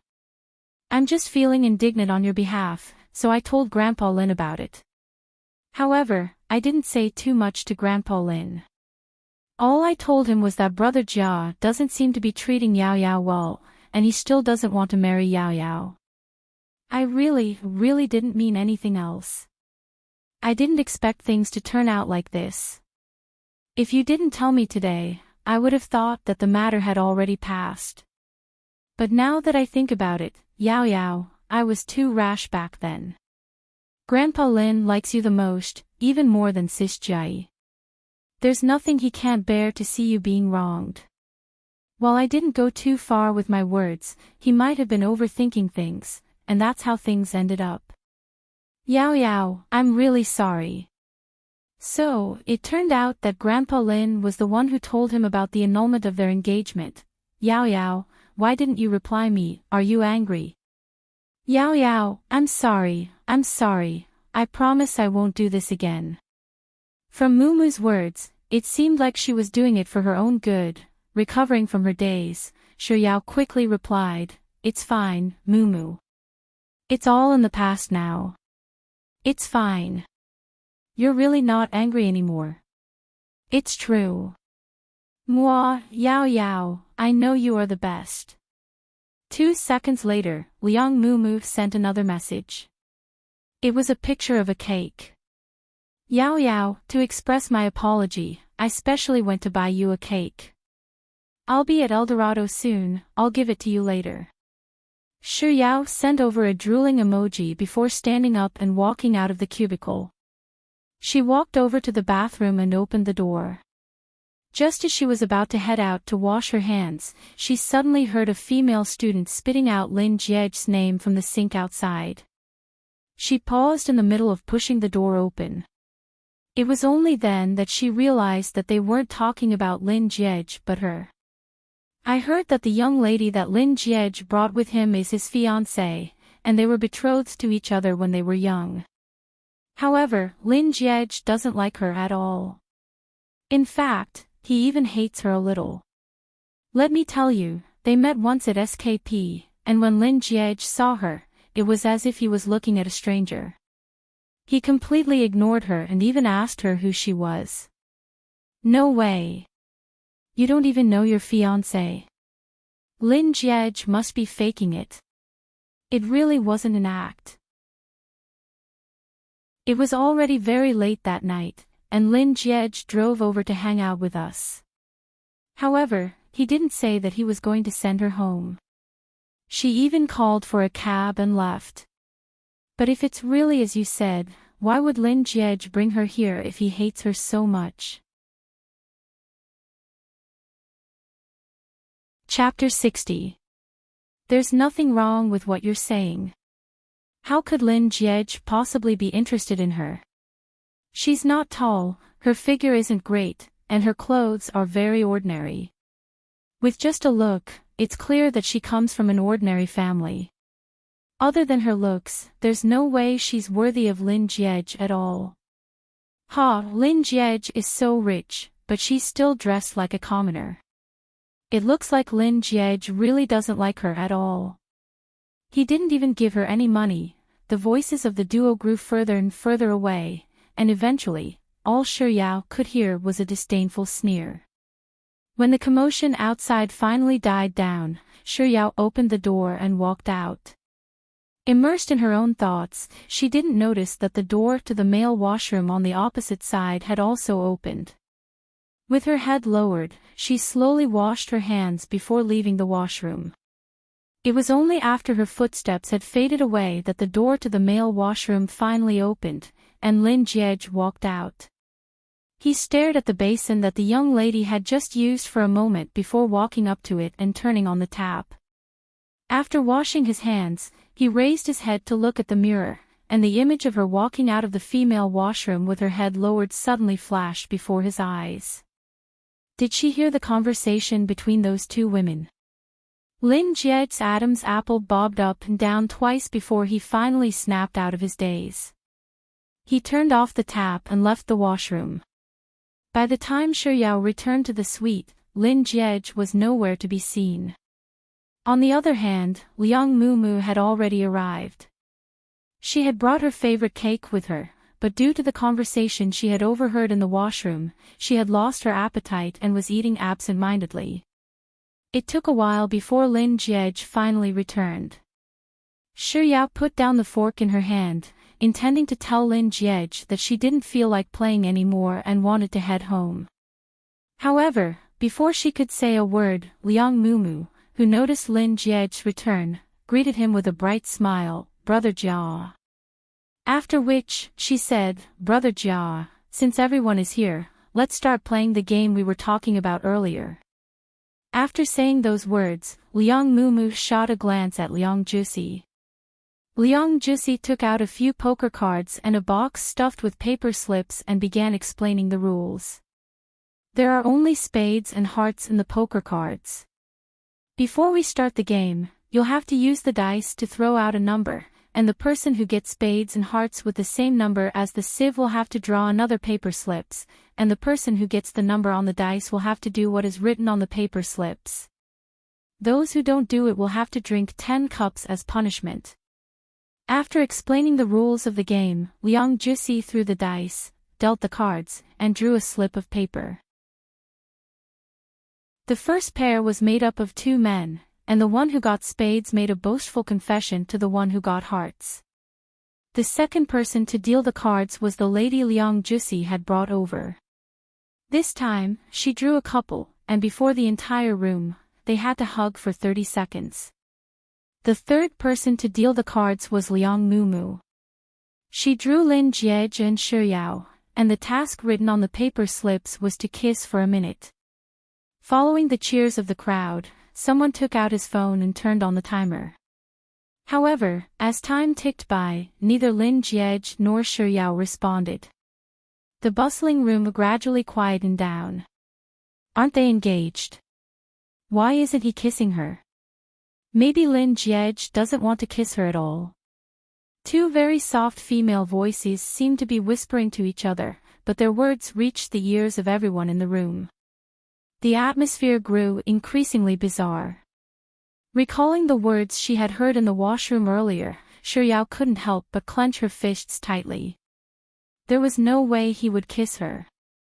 If someone were to suggest drinking with him, it would only make things worse for her. Since that was the case, she might as well take the initiative to suggest drinking with him. With such thoughts in mind, Shi Yao reached for the wine glass on the table and moved her lips. Barely after she uttered a single word, Lin Jiej, who was sitting beside her, suddenly reached out and grabbed the back of her head. Her entire body froze. Before she could realize what was happening, she felt a shadow looming over her face, and her lips were pressed against his. Chapter 61. Barely after she uttered a single word, Lin Jiej, who was seated beside her, suddenly reached out and grabbed the back of her head. Her entire body froze. Before she could even process what was happening, she felt a shadow looming over her face. Following which, her lips came into contact with a touch of warmth and softness. An elegant fragrance unique to the young man engulfed all of her senses. Looking at the young man's stunning brows and eyes that were inches away from hers, her eyes slowly widened. 2 seconds later, a numbing sensation swiftly traveled from the corner of her lips to her heart. As if she had been electrocuted, her body shuddered, and she subconsciously tried to move away. Noticing her movements, Lin Jiej tightened his grip on the back of her head. She couldn't move, and she couldn't escape either. She could only remain seated in a daze. It was very noisy in the private room. There were exclamations, screams, chatter, and the sound of people drawing in cold breaths, but Shi Yao's ears were completely silent. It was so quiet that it felt as if all the sounds in the world had drifted away from her. Her eyes were still open, but her vision was getting blurrier and blurrier. Eventually, she couldn't see anything at all. She didn't know how much time had passed. Perhaps it was very short, or perhaps it was very long, but his lips finally left hers. She didn't move at all. She remained in the same position as before, staring at him blankly. Her head felt as if it had been filled with glue. She couldn't think at all, and she was unable to comprehend what she had just experienced. Vaguely, she saw his lips moving. Then, she heard the voices of many people in the suite. She blinked her eyes, trying to hear what they were saying. But no matter how hard she tried, she only managed to hear the last sentence he said, "I'm tired. You guys go ahead and enjoy yourselves. I'm going to leave now." As he said those words, Lin Jiej stood up, grabbed his coat, and put it on. Brother Jia, you're leaving just like that. Why don't you stay a little longer? Indeed, it's still early. Ignoring the pleading voices in the room, Lin Jiej put on his clothes and shot a glance at Shi Yao, only to see that she was still sitting there in a daze, as if she had been petrified. Without any hesitation, he placed his hand on her head and gently stroked it twice before saying, "Let's go. We're going home." Even though Shi Yao's mind was still in a daze, she was still able to understand his words. She nodded mechanically before standing up with her bag in hand. Seeing that Lin Jiej had taken a step forward, she followed suit. After taking a few steps, Lin Jiej suddenly came to a halt. As if a puppet under his control, Shi Yao also came to a halt as well. "Oh, I nearly forgot. Liang Jusi, I've brought the thing you wanted here." As Lin Jiej spoke, he reached into his pocket and took out a meal card. Raising his hand, he tossed it over to Liang Jusi, but before the meal card could reach Liang Jusi, it landed on the face of a woman a meter away from Liang Jusi. As Lin Jiej continued to reach into his pocket, he casually said to the woman who was covering her face, "Yo, I'm sorry. I didn't throw it accurately and ended up slapping your face." After saying those words, it just so happened that he had found the key to his dormitory room, so he tossed it over as well. Chapter 62. This time, he couldn't even be bothered to put on an act. Without even aiming the key at Liang Jusi, he smashed it right into the mouth of the woman who had been hit by the meal card earlier. The woman shrieked in pain. Lin Jiej shot a glance at the woman before shrugging helplessly. With an apologetic tone, he said, "I'm really sorry. I wasn't paying attention and my hand shook." Without waiting for the woman to react, Lin Jiej turned his gaze back to Liang Jusi and said, "You can pick up what you want yourself. When did I ask for what I want from him?" Liang Jusi, who had drunk quite a bit of alcohol, felt his brain short-circuiting. "I what?" Without waiting for Liang Jusi to finish his words, Lin Jiej turned around and began walking away. After taking 2 steps forward, Zhang Xian tilted his head slightly to confirm that Soft Bun had caught up to him before hastening his footsteps. Speaking of which, weren't those 2 gossipy women? Didn't they gossip enough in the toilet? How dare they talk so much even after returning to the suite? Did they really think that Soft Bun was a stuffed bun, or did they think that Lin Jiej was just a decoration? With this thought in mind, Lin Jiej couldn't help but chuckle coldly. He took out his phone, searched for Liang Jusi's phone number, and typed, "Remember to give me my meal card and dormitory key after the show ends." On the way back, neither Lin Jiej nor Shi Yao looked at the other, and neither of them spoke a single word to the other. The driver dropped Shi Yao off first. Shi Yao lived in the suburbs, so the car drove for roughly an hour before coming to a stop. "Miss Shi, we're here," the driver said respectfully. Sitting at the back, Lin Jiej and Shi Yao stared at their respective windows, not responding to the driver's words. Oblivious to the strange atmosphere, the driver unbuckled his seatbelt, got out of the car, and ran over to Shi Yao's side to open the door. "Miss Shi, we're here." Shi Yao replied with an "oh" in a daze. She sat in the car for a while longer before she finally realized that they were already at her apartment. She floated out of the car in a daze and began making her way into the building. When the driver saw that Shi Yao had forgotten the food that a friend of Lin Jiej's had bought for her when they left the Golden Resplendence, he hurriedly said, "Miss Shi, please wait a moment." As if she hadn't heard the driver's words at all, Shi Yao continued drifting forward with weak footsteps. "Miss Shi, you forgot your takeaway." Shi Yao took 2 steps forward before coming to a halt. The chauffeur closed the car door and delivered the food to Shi Yao. The usually polite Shi Yao forgot to even say a word of thanks. After receiving the food, she floated into the building and back home. Amidst her parents nagging about why she was home so late, she floated back into her bedroom and onto her bed. It was already midnight when he returned to the Lin family. "Young master, we're here." The chauffeur opened the car door for Lin Jiej before standing by the side of the car for a moment. Lin Jiej replied with an "oh" before bending down to get out of the car. Chapter 63. Is that so? Lin Jiej took a look at the door and replied, "Oh, that's really the case." He raised his hand and pressed on the passcode before pausing for a moment. A moment later, he turned around and asked, "What's the passcode for our house?" "Please, young master, how would I know the password to your house?" Before the driver could reply, Lin Jiej had already started muttering to himself, "You wouldn't know even if I asked you. I'll just give my sis a call." As he spoke, Lin Jiej took out his phone. The driver was just about to say that there was a maid in the house, so he could just press the doorbell.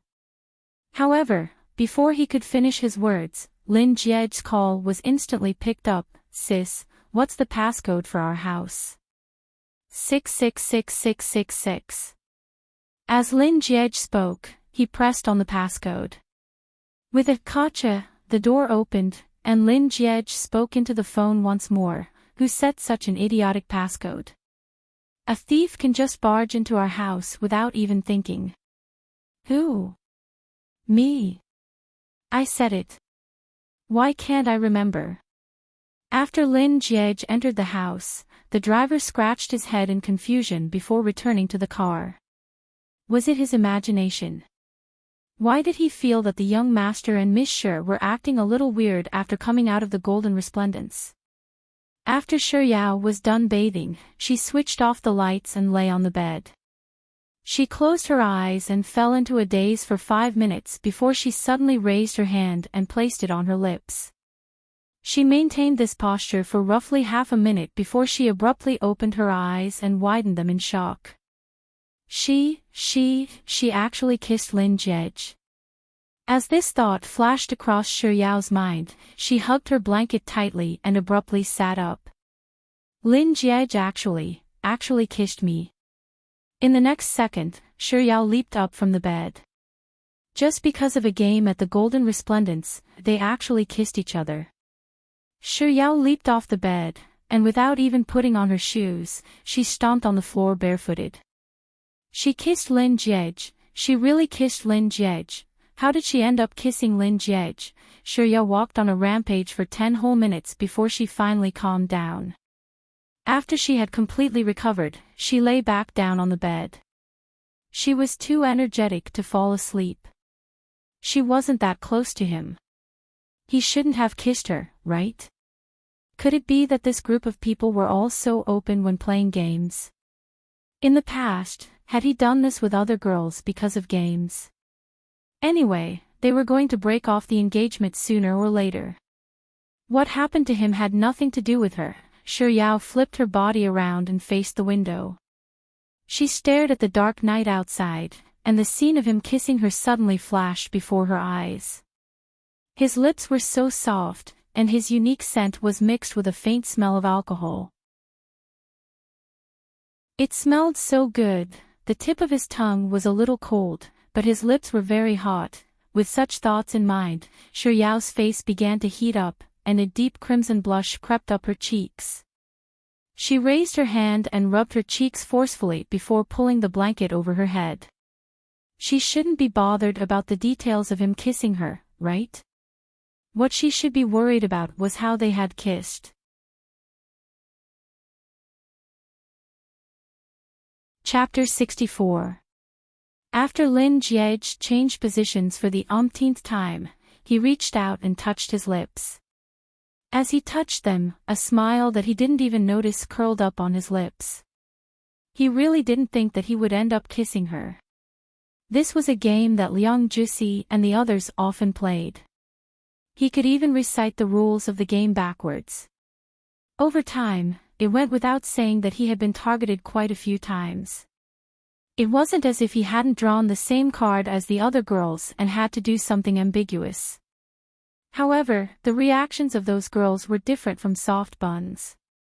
Their faces would be brimming with excitement and anticipation, and some of the more daring ones would even ask him to do it. "Come my ass. You might want to do it, but I don't," so he would always drink.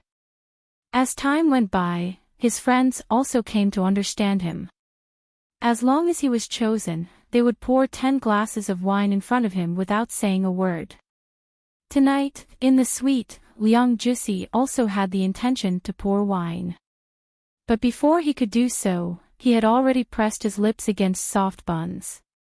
He could still vividly remember the look of astonishment on Liang Jusi's cousin's face when she told him that they were going to kiss for a minute. Then, as the two of them continued to ignore each other, the atmosphere in the room grew stranger and stranger. Soft Bun's lips were pursed up in indignation at the two gossipy women's words. He didn't know how to describe the feeling he was feeling at that moment. It was the same feeling he had when he overheard the conversation between those two women in the washroom. His heart felt stifled, and his mood was a little low. That silly and foolish Soft Bun should be adorably hugging the microphone and singing, "I don't care, I want to eat meat, I want to eat meat." She shouldn't have such an expression on her face. So, without thinking, he kissed her. But back to the topic, he didn't think that Soft Bun would be such a glutton. After entering the suite, she didn't say a single word. She just ate. Even when asked to sing, she couldn't escape from eating. Wait a moment, why does this attribute feel so familiar? Hugging the pillow in his embrace, Lin Jiej pondered for a moment before "Yao loves ice cream" came to mind. It turned out that Soft Bun and Big White Chubby were both gluttons. However, Soft Bun probably couldn't eat as much as Big White Chubby. After all, Soft Bun was so small and skinny. Lin Jiej didn't know how long his thoughts had been running wild in his head, but gradually, he was overwhelmed by drowsiness. In his half-asleep state, he suddenly recalled the scene of him kissing Soft Bun. The smile on his lips gradually widened. He hugged the pillow in his embrace tightly as he thought groggily, "Soft Bun's lips are so soft, just like the QQ candies I used to eat when I was young. Soft and fragrant. However, is this the first time Soft Bun is kissing? She's so silly that she doesn't move at all. She doesn't even know how to gasp for breath. If he hadn't stopped, she might have suffocated herself to death." Lin Jiej and Shi Yao were both immersed in their own thoughts, so neither of them looked at their phones. They didn't know that there were already 99+ messages in the "sexy and frisky" group.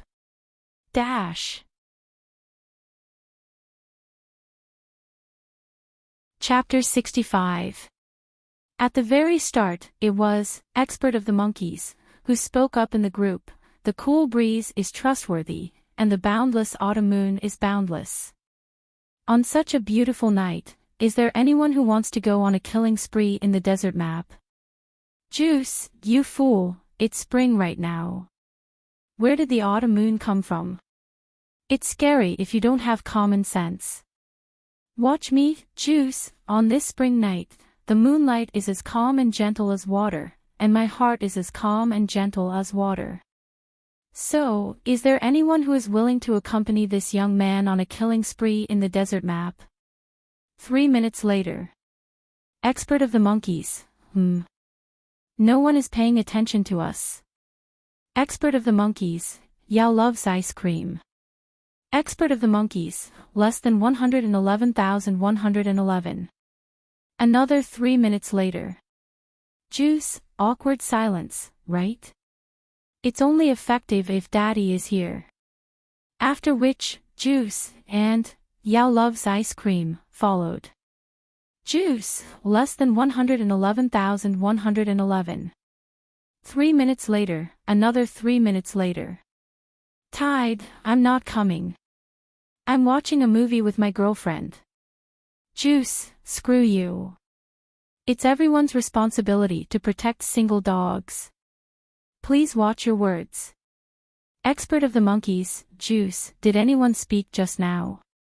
Why didn't I see anyone? Juice, no, no one spoke. It was just my imagination. After which, Juice, less than 111,111 boss, little Lili is calling you to play. Woo woo, expert of the monkeys, Yao loves ice cream, sis Yao, the new desert map is really fun. Come and play. Juice, less than 111,111 boss, are you going to abandon little Lili? Woo woo, expert of the monkeys, Yao loves ice cream beep beep beep. Juice, that's weird. In the past, whenever I see them, they'd always appear. What's going on tonight? We've been at Ed for more than 2 hours already. It's one thing for our boss not to appear, but why isn't Sis Yao speaking up either? Seeing that the two of them weren't speaking up, expert of the monkeys started spouting nonsense. Boss, Sis Yao, it can't be that the two of you are meeting behind our backs, right? Juice, that's possible. Do you think they'll do something together in the dead of night?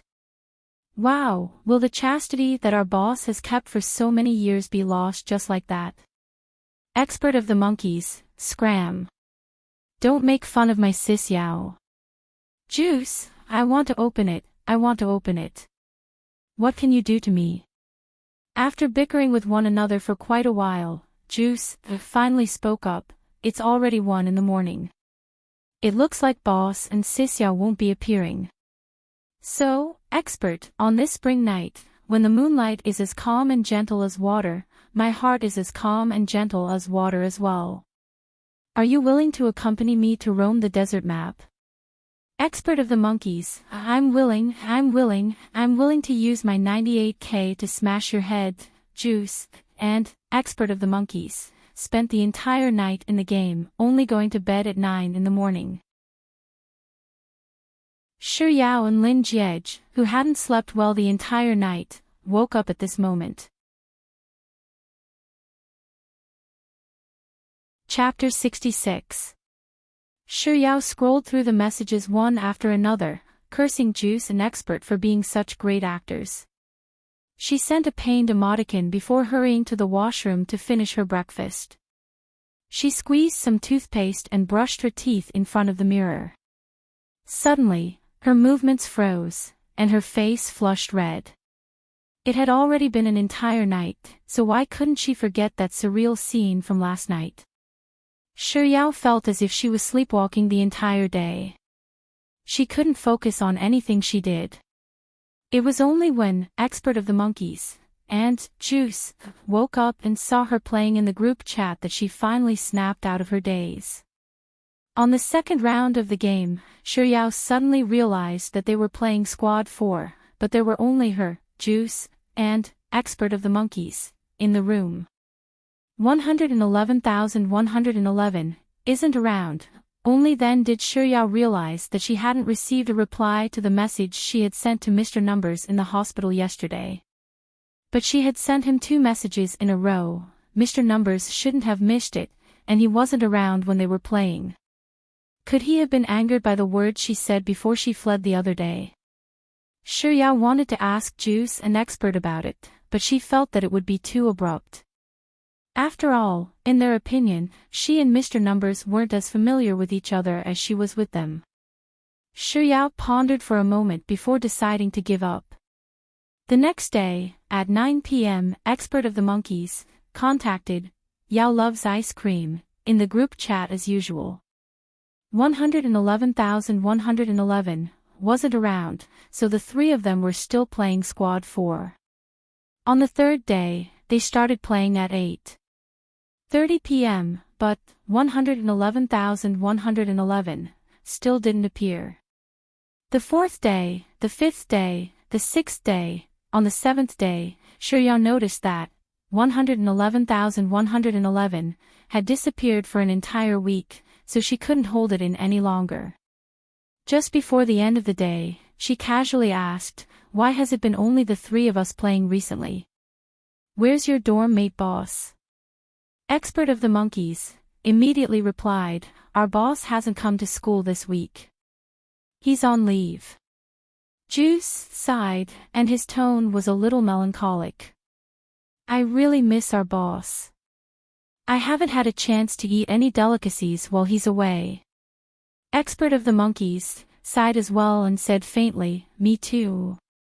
Amused by the size of the duo, Yao couldn't help but chuckle.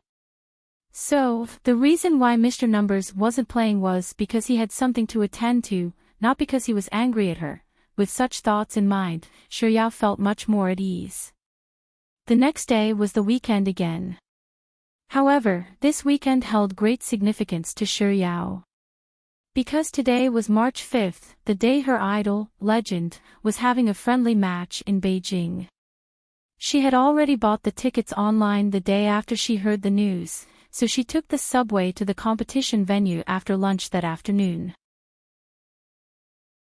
The match was at 3, and Yao arrived at 2. Even though it had started an hour earlier, the entrance to the competition venue was already packed with people. Many young girls were holding signs with familiar names written on them, "El God, Legend, Legend." Chapter 67. There were still 10 minutes before the start of the match. After taking her seat, Yao tore open a bag of fries and munched on them while waiting for her Adonis, Legend, to go on stage. At 3:00 sharp, the noisy stadium gradually quietened down due to the appearance of the commentators. There were 3 commentators, 2 men and 1 woman. They were all veterans in the esports circle, and their conversation was humorous. Despite the lengthy foreshadowing, the audience didn't find it boring. At around 3:10, the female commentator officially invited the contestants onto the stage. The first to step onto the stage was Team CLEG, the dark horse of the previous CF tournament.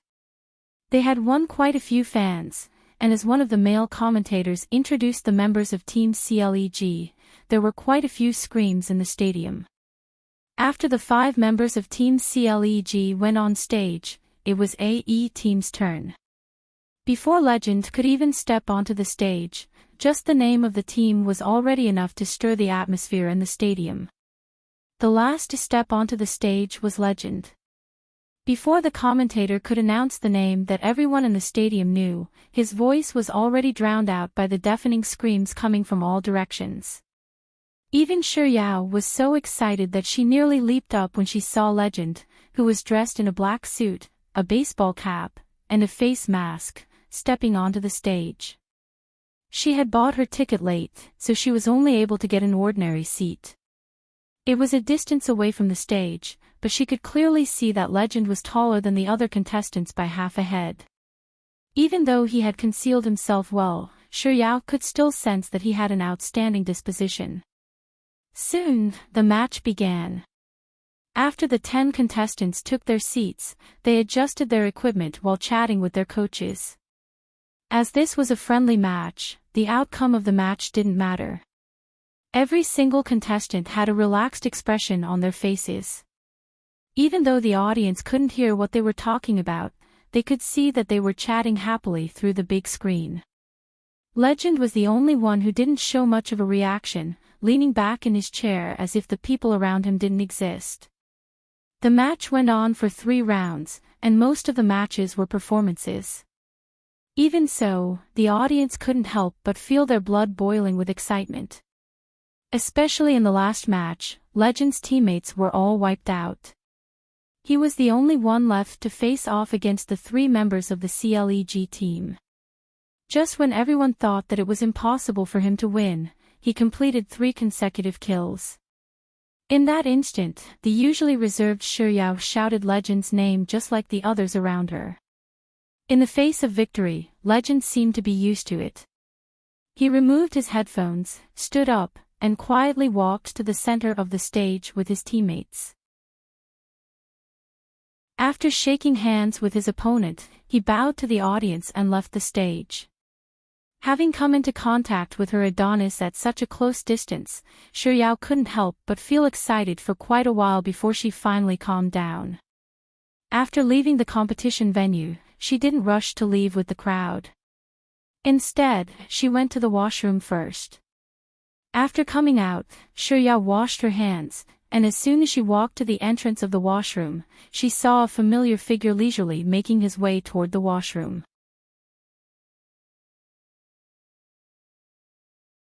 Chapter 68. Could he be here to watch the competition too? Xiuyao was stunned for only a second before she recalled the kiss at the Golden Resplendence last weekend. In the next instant, she dashed into the female washroom. After coming out of the washroom, Xiuyao scanned her surroundings to make sure that Lin Jiege was nowhere to be seen before she quickly left. As Xiuyao had lingered in the washroom for a while longer, by the time she reached the roadside, most of the crowd had already dispersed.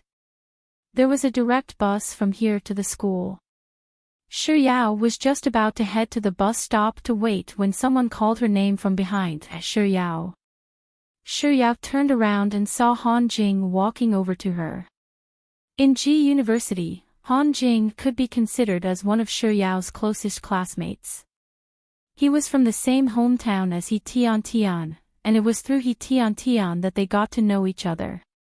He was a third-year art faculty student, and if she recalled correctly, he was in the same class as Qiniran. When Han Jing got closer, Xiuyao asked with a smile, "Senior Han, what are you doing here?" "I'm here to watch the competition." "You too?" "Yeah, I'm here to watch Legend." Han Jing smiled. Then, he glanced in the direction that Xiuyao was heading toward and asked, "Are you heading back to school?" Xiuyao nodded. "That's right. Do you want to have dinner together before heading back to school?" Han Jing paused for a moment before adding, "There's an old restaurant nearby that serves delicious fish." It wasn't as if Xiuyao hadn't eaten with Han Jing before, so she pondered for a moment before nodding. "Sure." After driving out of the underground parking lot, just as the car was about to make a turn, Lin Jiege, who was seated at the back, saw Xiuyao standing by the roadside through the car window. Why is she here? Before this thought could settle in Lin Jiege's mind, a deep frown suddenly appeared on his forehead. There was a man standing in front of her. It was hard to tell what the two of them were talking about, but Xiuyao nodded with a smile before walking forward with the man. Lin Jiege subconsciously reached out to open the car door. It was only when the door opened a tiny gap that he realized that the car was still moving. He quickly shouted, "Stop the car."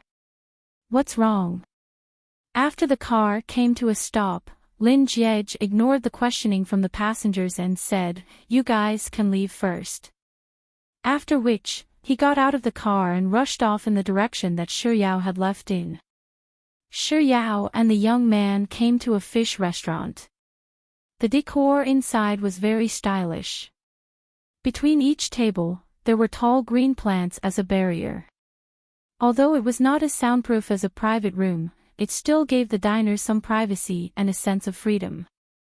Only after Xiuyao and the young man were seated did Lin Jiege respond to the waiter's words.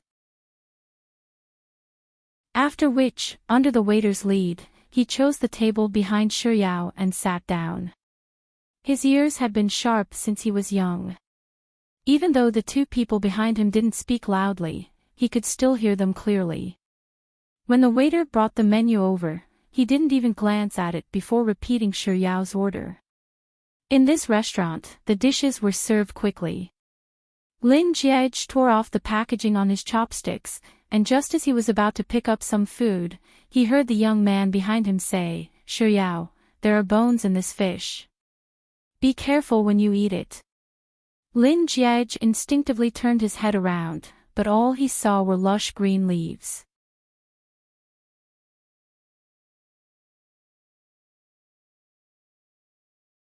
Chapter 69. "Thank you, Senior Han," Xiuyao's gentle voice sounded in the room.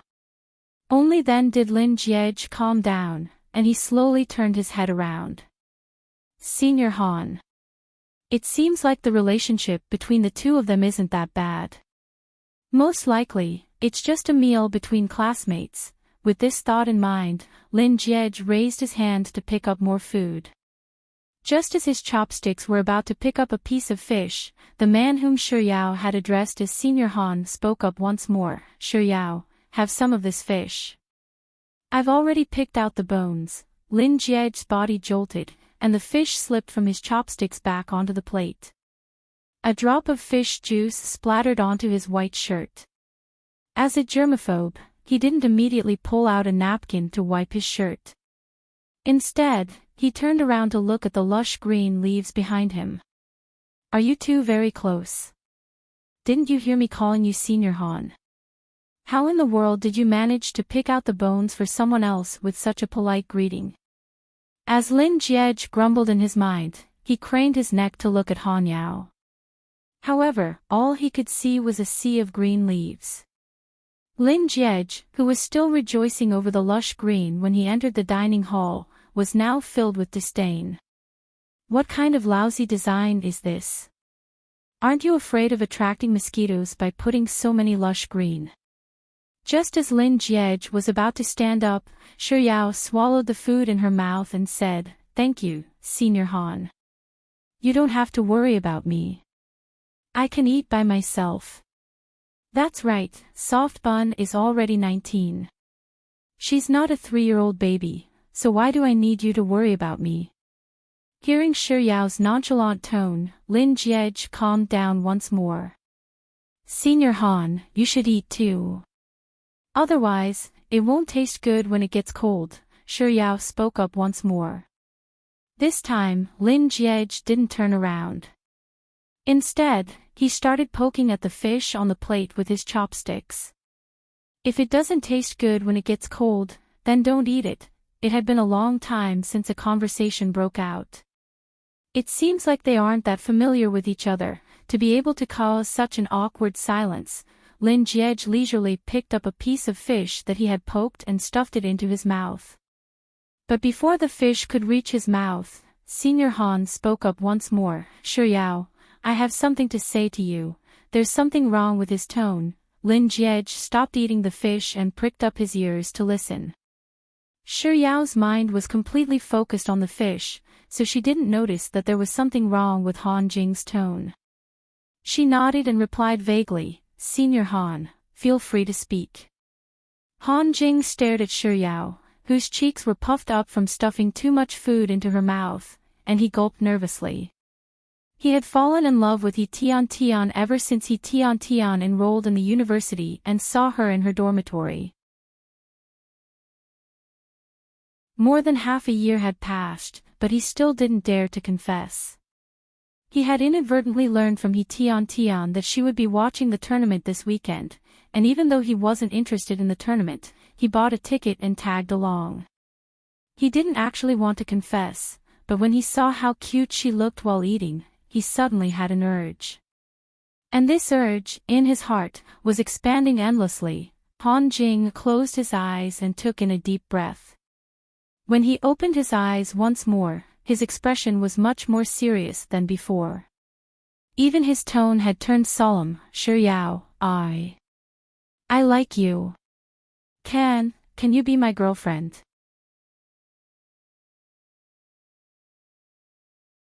Chapter 70. Shi Yao, I like you. Can you be my girlfriend? As soon as Han Jing said those words, a paw sounded from the table in front of him. It sounded like a pair of chopsticks had fallen to the ground. Han Jing instinctively turned to look at the source of the sound, but due to the green vine, he wasn't able to see anything at all. His mind was completely focused on Shi Yao, so he didn't pay too much attention to the noise. Soon, he turned his gaze back to Shi Yao's face. It was hard to tell if the young lady had been startled by his sudden confession, but she stopped eating and stared at him with widened eyes. Back then, it was precisely those large eyes of hers that seemed to be able to speak to him that stole his soul away. Now that she was looking at him in such a manner, his heart couldn't help but race, and he even forgot about the script he had prepared earlier. But he had already mustered up the courage to confess, so he couldn't just give up halfway. Han Jing tried his best to calm himself down before speaking once more. Xiao, I'm serious. From the first time I saw you last year, Halfway through Han Jing's words, a series of ear-piercing sounds of chairs rubbing against the floor sounded. Han Jing's words froze for a moment. He took a closer look, and it was still the table right in front of him. Han Jing frowned. When the noise finally died down, he looked at Shiyao once more and continued. Before he could finish the word you, a song suddenly sounded, Happy breakup, I wish you happiness. Once again, the music came from the table right in front of him. Han Jing was rendered speechless for a long time. It wasn't until the song in front of him finally stopped that he moved his lips once more. This time, before he could say a single word, the song in front of him had already changed. Breakup should be dignified, no one should say sorry. The heck, is there something wrong with this? I just wanted to confess properly, so why is the table in front of me so dramatic? It's one thing for them to be dramatic, but why are there so many depressing songs? Han Jing took a deep breath as he repeatedly told himself not to be distracted by the outside world. It wasn't easy for him to calm down, but just as he was about to speak once more, Shiyao suddenly put down her chopsticks and said with a serious expression, Senior Han, I'm sorry. In my heart, I've always treated you as my senior. At the table behind him, a second ago, there was still a decent table, and in the next second, the music was incomparably joyous. Shiyao instinctively glanced behind her before turning around to look at Han Jing apologetically. So, Senior Han, I really can't agree to your request. Han Jing lowered his head with a sorrowful look on his face. It took a long while before he finally raised his head and squeezed out a smile. It's all right, Shiyao. As his voice fell, the music in front of him changed again. In the cool night, my longing for you turned into a river, turning into spring mud to protect me. Shiyao didn't know how she should respond to Han Jing's singing, so she fell silent. Some time later, Shiyao raised her head to look at Han Jing. He looked out of the window with a normal expression. But they couldn't just sit there and do nothing, right? She had rejected his confession, so did that mean that she was? Chapter 71. Pfft, laughter sounded from behind her. What's wrong with the people at the table behind her? Can't they just eat their food quietly? However, Shiyao wasn't too affected by the people behind her. After she said those words, Han Jing's expression turned a little indescribable. She knew that it wasn't right to think about eating at a time like this, but wasting food was even more shameless. Shiyao bit her lips and continued, Senior Han, there's so much food here, but you haven't eaten it yet. It'd be a pity to waste it. That, Shiyao thought for a moment. It was just like in television dramas. When a person confessed to another person and was rejected, one of them would always leave. Most of the time, it would be the rejected party who left, but she really couldn't bear to abandon an entire table of food just like that. Thus, Shiyao said. If you have something on, you should leave first. I'll leave on my own after I'm done eating. This was perfect. Not only did she give Senior Han a way out of this predicament, she wouldn't waste any food at the same time. After being rejected by Shiyao, the dejected Han Jing couldn't hold himself back anymore, and his lips curled up into a smile. She's always so adorable, that it's hard to get angry at her. Han Jing lowered his gaze to conceal the disappointment in his eyes. He tried his best to make his tone more relaxed. I'm fine. You can continue eating, I'll wait for you. Besides, it's already so late. It's not safe for you to return to the academy alone. I'll go back with you. Fearing that Shiyao wouldn't feel at ease eating, Han Jing paused for a moment before adding, Shiyao, even though you rejected me, we're still friends, right? Shi Yao nodded with a smile. Of course. Han Jing picked up his chopsticks and picked up a piece of fish for Shi Yao. Hurry up and eat. Shi Yao immediately moved her chopsticks. A moment later, it occurred to Shi Yao that Senior Han might be treating her to this meal to confess his love to her.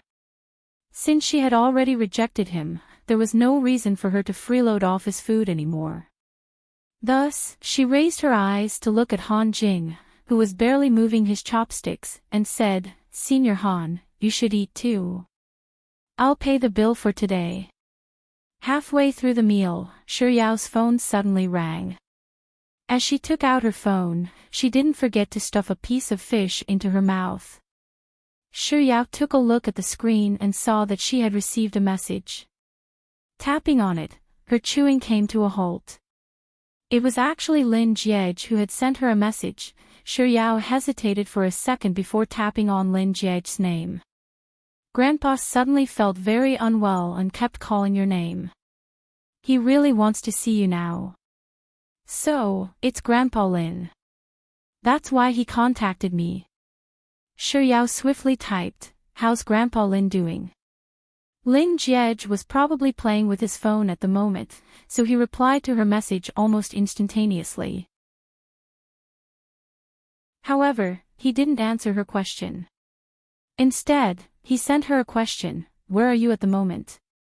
I'll ask the driver to pick you up now. Without thinking too much into it, Shi Yao sent the address over. After the message was read, another message popped up on the screen. Is it convenient? He only asked if it was convenient after she sent him her address.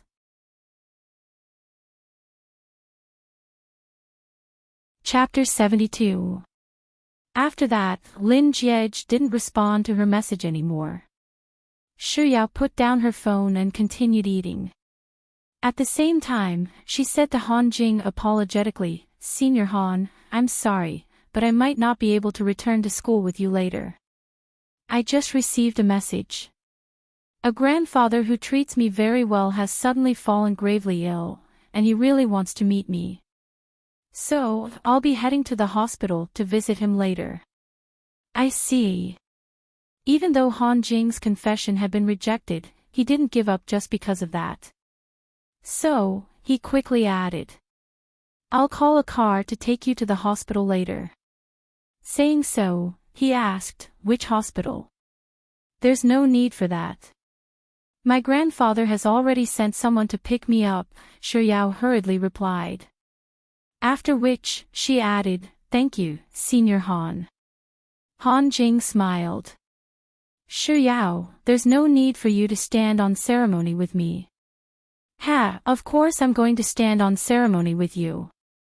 Lin Jiej muttered under his breath as he gestured for the waiter to pay the bill. While he was swiping his card at the front desk, Lin Jiej said, I'll have to trouble you to pay for table 46 as well. The waiter was taken aback. Thinking that she had heard wrongly, she asked, Sir, are you saying that you're paying for table 46 and table 45? Lin Jiej nodded. He was so stingy that he didn't say a word. Very well. Sir, please wait a moment, the waiter replied as she began typing out the bill. After reporting the price to Lin Jiej, just as Lin Jiej was about to key in his password, the waiter couldn't help but take a few more glances at Lin Jiej's handsome face. Then, she asked nosily, Sir, why are you paying for that table as well? The waiter was in charge of tables 41 to 50, so when she heard Han Jing's confession to Shi Yao earlier, even though Lin Jiej hadn't said a word, she couldn't help but ask, Sir, are you also a suitor of that girl like that mister? How am I the same as that mister?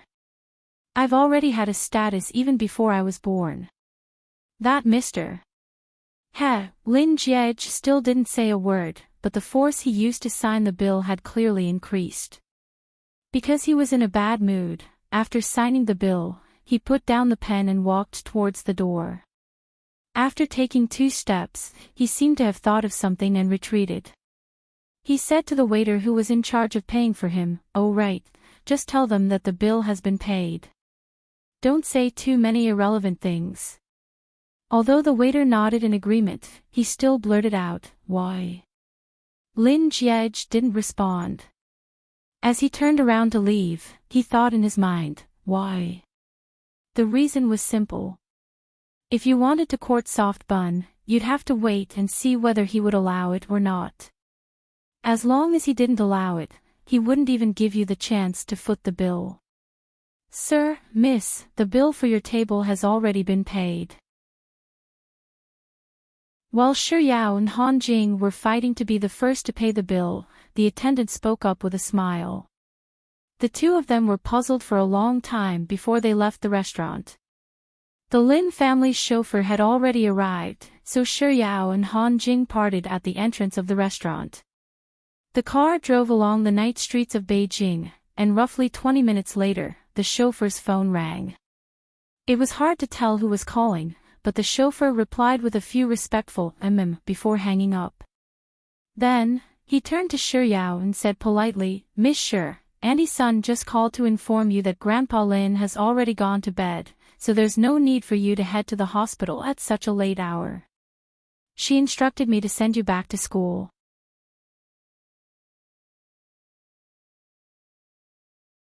Chapter 73. Didn't you say that Grandpa Lin was feeling very unwell all of a sudden? How about now? Is he feeling better? The driver seemed to be stumped by Shi Yao's question, and he stuttered, "Why he should be feeling better now, right? Should? What kind of answer is that?" Shi Yao frowned. "Didn't you say that Auntie's son called you? Didn't she mention it on the phone?" As she spoke, Shi Yao took out her phone from her bag and said, "I'll give Auntie's son a call then." "No." As if frightened by something, the driver abruptly stepped on the brakes and turned around to look at Shi Yao. Shi Yao looked at the driver, who looked as if he was going to snatch her phone away, and her frown deepened. Noticing Shi Yao's expression, the driver realized that he had overreacted a little too much, so he quickly chuckled and said, "That's not it, Miss Shi. What I mean is that you shouldn't call Auntie's son for the time being. Think about it, Auntie's son is currently accompanying Grandpa Lin in the hospital, and Grandpa Lin is currently resting. Auntie's son must be exhausted after working for so long. If you call her, you might wake not only Auntie's son but Grandpa Lin as well. Besides, if Auntie's son is calling, it means that Grandpa Lin is fine. Otherwise, she wouldn't be in the mood to call you, right?" Shi Yao felt that there was something strange about the driver, but she couldn't put her finger on it. She stared at him for a moment, and eventually, she felt that his words made sense. So, she put away her phone and said, "You're right. It's already so late. Since Grandpa Lin is resting, you should send me back to school first." The driver wiped the cold sweat off his forehead as he stepped on the accelerator once more. After driving for several dozen meters, Shi Yao suddenly thought of something and said, "I don't have any lessons tomorrow afternoon, so I can pay Grandpa Lin a visit at the hospital." Hearing those words, the driver's heart skipped a beat, and his feet slipped, causing the car to shake violently. When they arrived at G University, Shi Yao didn't have the driver drop her back to her dormitory. Instead, she chose to alight at the entrance of the school. A second after she stepped through the entrance, the driver immediately picked up his phone and made a call. The call was swiftly picked up, and Lin Jiej's casual voice sounded from the other side, "Is everything settled?" "Yes, young master. It's all settled."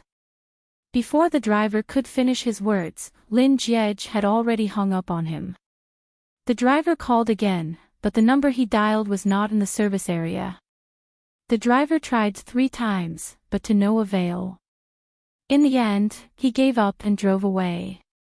Along the way, the chauffeur thought to himself, "Young master, it's not that I don't want to tell you, it's just that you didn't give me a chance.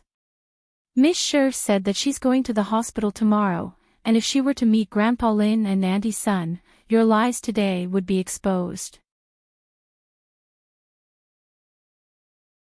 You can only pray for the best for now," He Tian, Ling Wan, and Jiang Yu weren't back yet, so Shi Yao was the only one in the room. She opened a box of yogurt, bit her straw, and habitually opened the Sexy and Frisky WeChat group. Sure enough, someone was playing games for her. Shi Yao asked, "Are you guys still playing?" Roughly 10 minutes later, Expert of the Monkeys called her and said, "I just finished a round. Sis Yao, come over quickly." Shi Yao quickly went online. Juice had already invited her in. After entering, she instinctively wanted to ask, "Did you guys just get chicken dinner?" As soon as the words reached her lips, she shut her mouth tightly.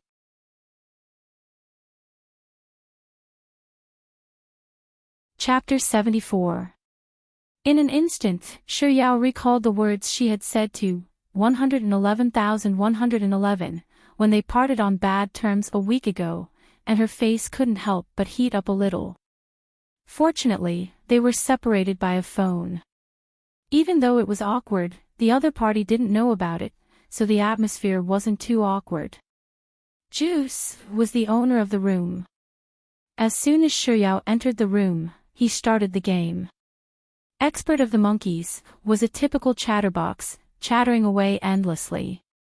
Juice would occasionally chime in with him. In truth, Shi Yao would also chat with them, but due to 111,111's presence today, she felt a little embarrassed, so she didn't speak much. Of course, 1111111 was still the same as ever, silent and quiet. Juice didn't choose the desert map today but the PUBG island. Their base was still the same, the military base. Under their guidance, even though Shi Yao hadn't killed a single person yet, she had learned how to survive. After landing, she first found a place to hide before quietly watching the other three fight it out. When they finally took down the military base, she would happily run out to loot the crates. The blue zone this time was extremely unfriendly to them. It was located in the opposite corner of Severny. Just as the four of them were running into the safe zone with their health bars dangling, someone noticed them. Following the deep gunshot of an AWM sounded from afar, and a notification appeared on the screen, National Husband Lu Jinyan, knocked out, Yao loves ice cream, with AWM. Shi Yao, who had been silent for the entire game, suddenly forgot about her awkwardness and blurted out, "Who's hitting me? Where did they hit me?" Right after she said those words, a series of gunshots sounded beside her ears. Following which, two notifications appeared on the screen, 111,111 knocked out, National Husband Lu Jinyan, with M416. 111,111 eliminated, National Husband Lu Jinyan, with M416. Before she could figure out where the person who had knocked her out was, she was already eliminated by Mr. Numbers. Shi Yao secretly cheered, 666 in her heart. Then, she saw that she only had a third of her health left, so she hurriedly said, "I'm going to die. Quick, help me up." She paused for a moment before shouting once more, "Expert, Juice, hurry up. I'll be right behind you." Before she could finish her sentence, her character in the game was covered by another person. The man bent down and placed his hand on top of her body. Then, a countdown timer appeared on the screen. Shi Yao was stunned for a moment before she realized that the person who had saved her was less than 111,111. In an instant, she recalled the words she had said to him earlier. She blushed and became quiet again. After being saved by less than 111,111, Shi Yao had consumed too many potions in order to escape from the blue circle. She only had a bandage left, so she could only use it to heal herself bit by bit. After saving her, 11111, who had already left, suddenly took 2 steps back and jumped onto her. Then, he hopped away coquettishly. Then, she realized that there were 2 first aid kits and 3 bottles of painkillers beside her. Could it be that Mr. Numbers saw that she was so pitiful that she could only use bandages to replenish her HP, so he purposely returned and left some medicine for her? Shi Yao instinctively glanced at the top right corner of the screen, and only then did she realize that less than 111,111's HP was dangerously low.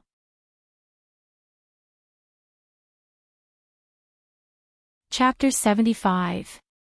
Did Mr. Numbers rush over to save her instead of healing himself after escaping from the blue circle and fighting with someone else? For some reason, Shi Yao's heartbeat suddenly quickened by half a beat.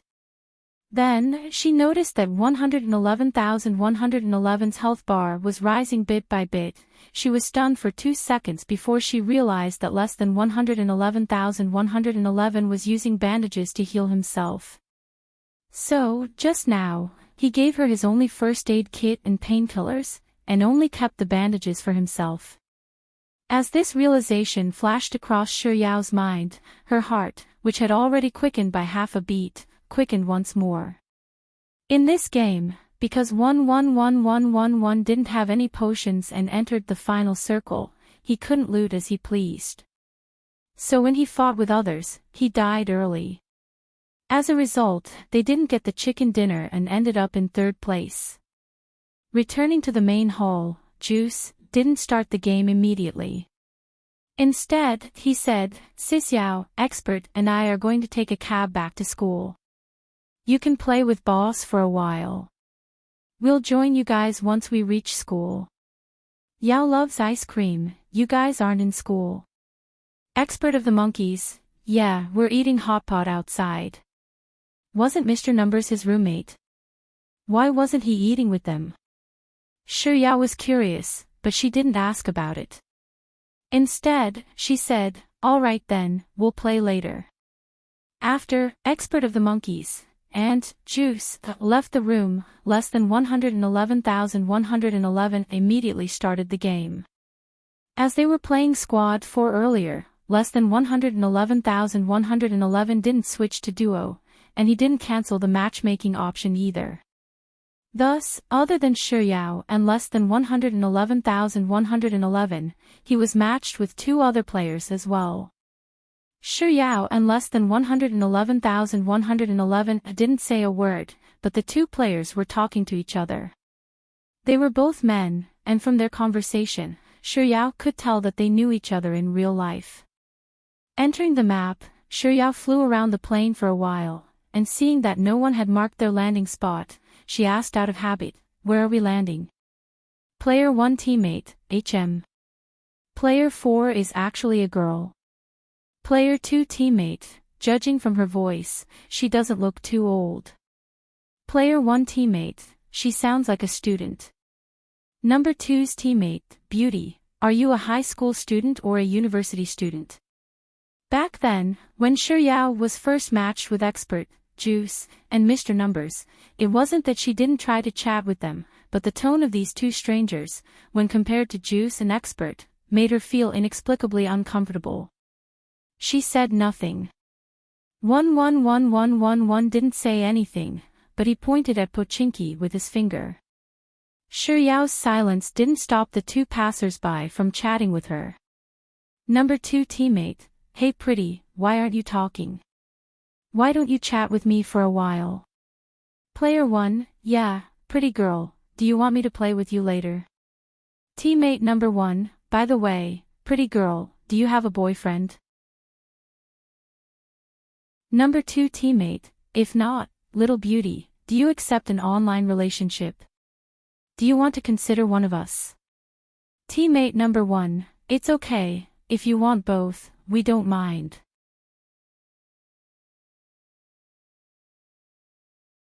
Chapter 76. Shi Yao wasn't a fool. She knew the meaning behind his laughter. The best way to deal with such a person was to ignore him. Even though Shi Yao had already done so, she still couldn't help but feel disgusted.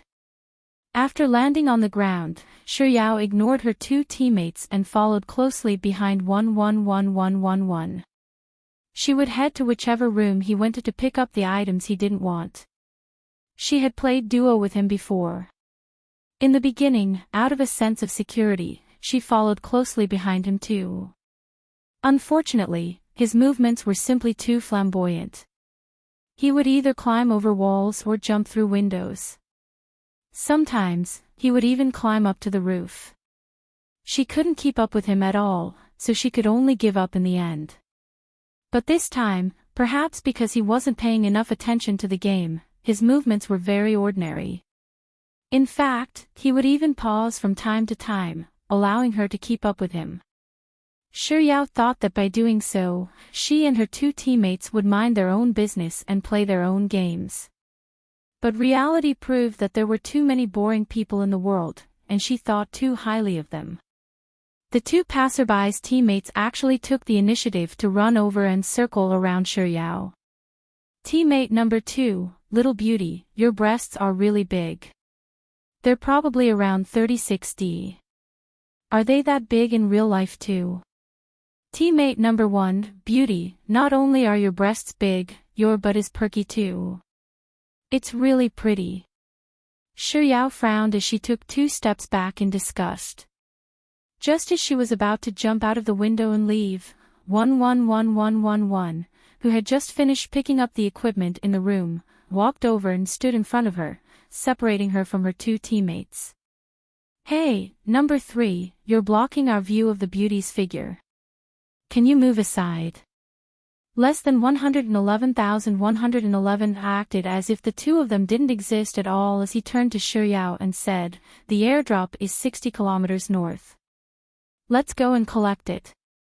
Saying so, 111111 took the lead and jumped out of the window. Xiao hurriedly followed after him. Wait for us, we'll go and pick up the airdrop together.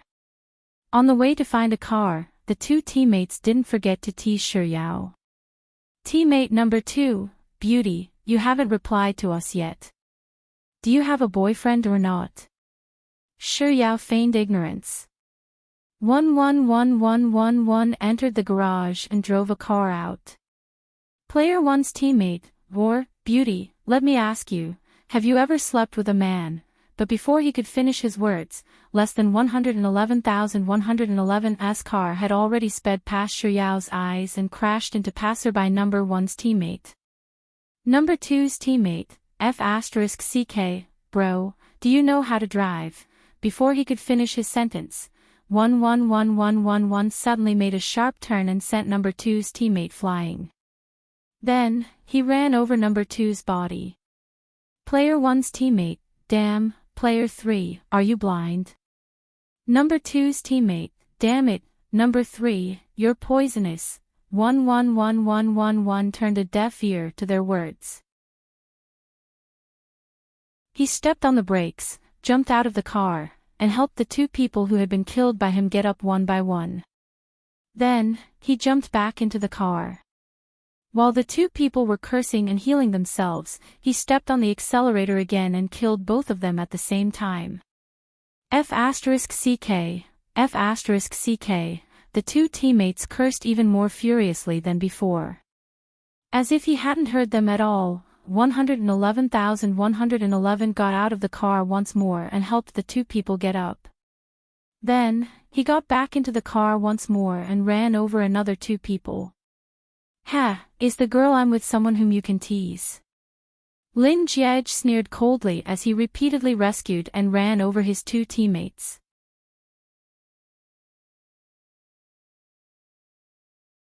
Chapter 77. Number 3, are you done yet? That's right, number 3, we're about to outrun the blue circle, so let's just stop here, alright? Stop here. Why didn't you just stop here earlier? Ignoring the words of his 2 teammates, Lin Jiej made a swift U-turn and drove over the bodies of the 2 once more. Just like before, he leaped out of the car and walked up to the kneeling duo. Just as he was about to reach out to save them, a thought suddenly came to his mind, and he asked, are you guys trying to rush your points? Teammate number 2, that's right, brother. We're planning to rush into the top 500, so can you please stop messing around? It was no wonder they refused to quit the game no matter how much I ravaged them. They were trying to rush their points. Oh, I see. Lin Jiej replied leisurely before retracting his hand. Teammate number 1, brother, what are you doing? Why aren't you saving us? Teammate number 2, hurry up, brother. This is the 8th time I've been run over by you, and my health is dropping very quickly. If you don't save me, I'll be dead soon. It's only been a few minutes since the game started, and I'll lose a lot of points. I won't even be able to make up for the points I've won in the past 3 rounds. Teammate number 1, brother, I'm going to die soon. Save me, save me. Hey, pretty lady beside me, don't just watch the show. Come and help me too, since you're trying to rush your points. Lin Jiej said leisurely. Thinking that Lin Jiej was going to save them, the 2 teammates immediately stopped their bickering and nodded in agreement. Lin Jiej panted heavily, and he fell silent for a second before his lips moved once more. I won't save you then, are you for real? The heck? Hashtag yen%yen. Amidst the unbearable curses of the 2 teammates, one of them was turned into a crate. Paying no heed to their words, Lin Jiej calmly changed his sitting posture and said leisurely, earlier, I ran over you and saved you. This is the consequence of offending your mother. You can neither live nor die even if you want to. As his voice fell, the other person also turned into a box. While controlling his in-game character to jump around on the corpses of his 2 teammates, Lin Jiej continued nonchalantly, by not saving you and leaving you to die on the spot, I'm only helping your mother teach you a lesson. There's something that I don't know if I should say, F***ck, I've seen despicable people, but I've never seen someone as despicable as you. Brother, I admire you. Amidst the frenzied curses of the duo, Lin Jiej chose to exit the game. Tapping into WeChat, he searched for, Yao loves ice cream, and sent a private message, exit the game. When 111111 knocked down 2 of her teammates, Yao was stunned for a moment before she finally came to her senses. How could there be such a trick? Initially, she thought that Mr. Number's repeated revivals and crushing of 2 of her teammates had already caused her eyeballs to explode. However, after seeing Mr. Number's performance, she realized that even if she had 10 pairs of eyeballs, it still wouldn't be enough to make her eyeballs explode. Mr. Numbers was simply too despicable, so despicable that it made one's hair stand on end. But speaking of which, the mouths of those 2 players were really hateful. She was already in a terrible mood, so much so that she didn't want to play anymore. But after Mr. Number's intervention, not only did her mood improve, she even found the game much more fun than usual.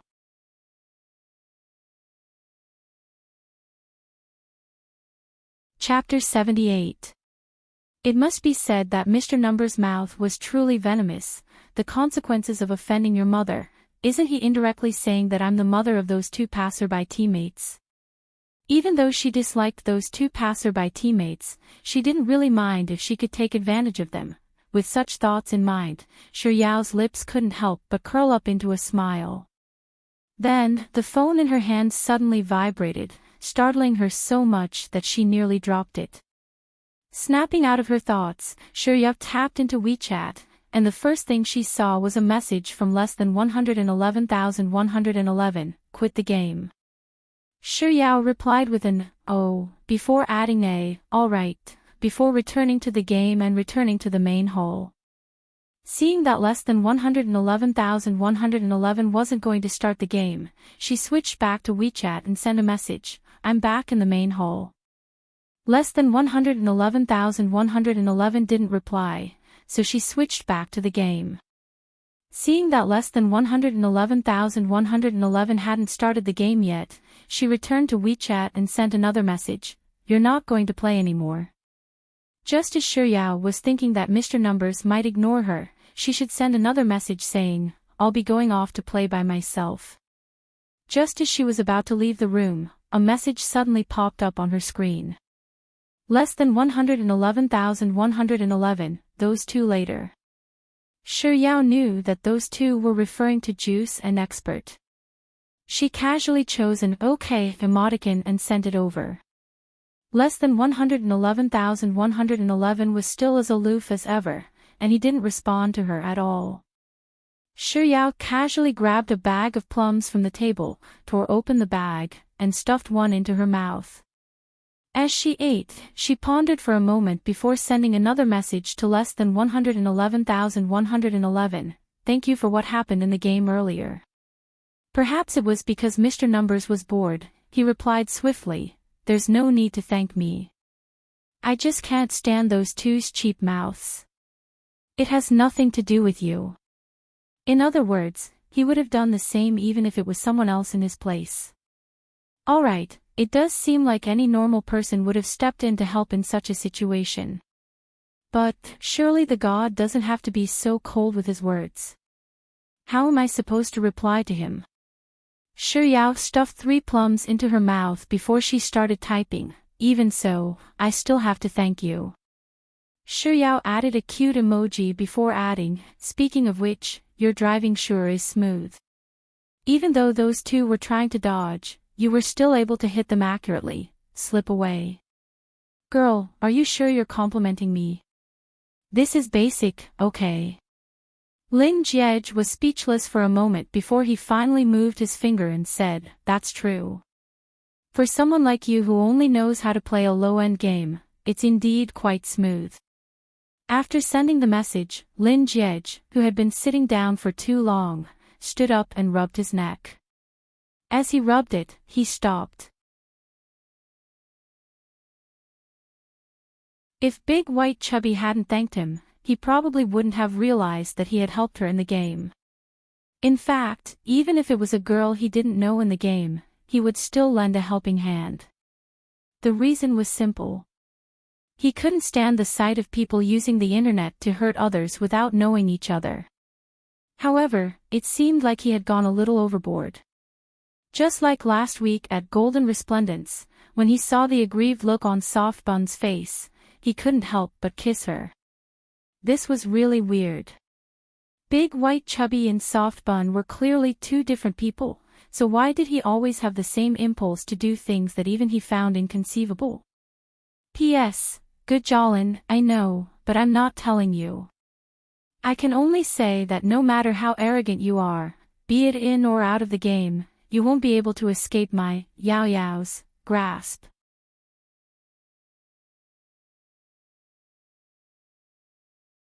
Chapter 79. If he had to find something in common between the two of them, it would be that they were both delicious. Lin Jiej seriously compared Big White Chubby and Soft Bun in his mind. One of them was filled with food on her moments, and her mouth wouldn't stop even when she was playing games. The other was that her singing was related to food, and even when she was being confessed to, all she thought about was whether she could continue eating. It seemed like neither of them had a lower appetite than the other. Other than that, it seemed like there was a huge gap between the two of them. Soft Bun was beautiful, a sweet and adorable kind of beauty. As for Big White Chubby, as these 3 words surfaced in Lin Jiej's mind, the image of a white and round unidentified life form appeared before his eyes once more. He shook his head and hurriedly tossed the image out of his head before continuing his train of thought. Big White Chubby had a good personality. She was simple and straightforward, not pretentious or pretentious at all. She gave off a very comfortable feeling. That's true. For a low-end gamer like you, she's indeed pretty good. Low-end gamer, staring at those words, Shi Yao suddenly felt a little regretful for praising Mr. Numbers earlier.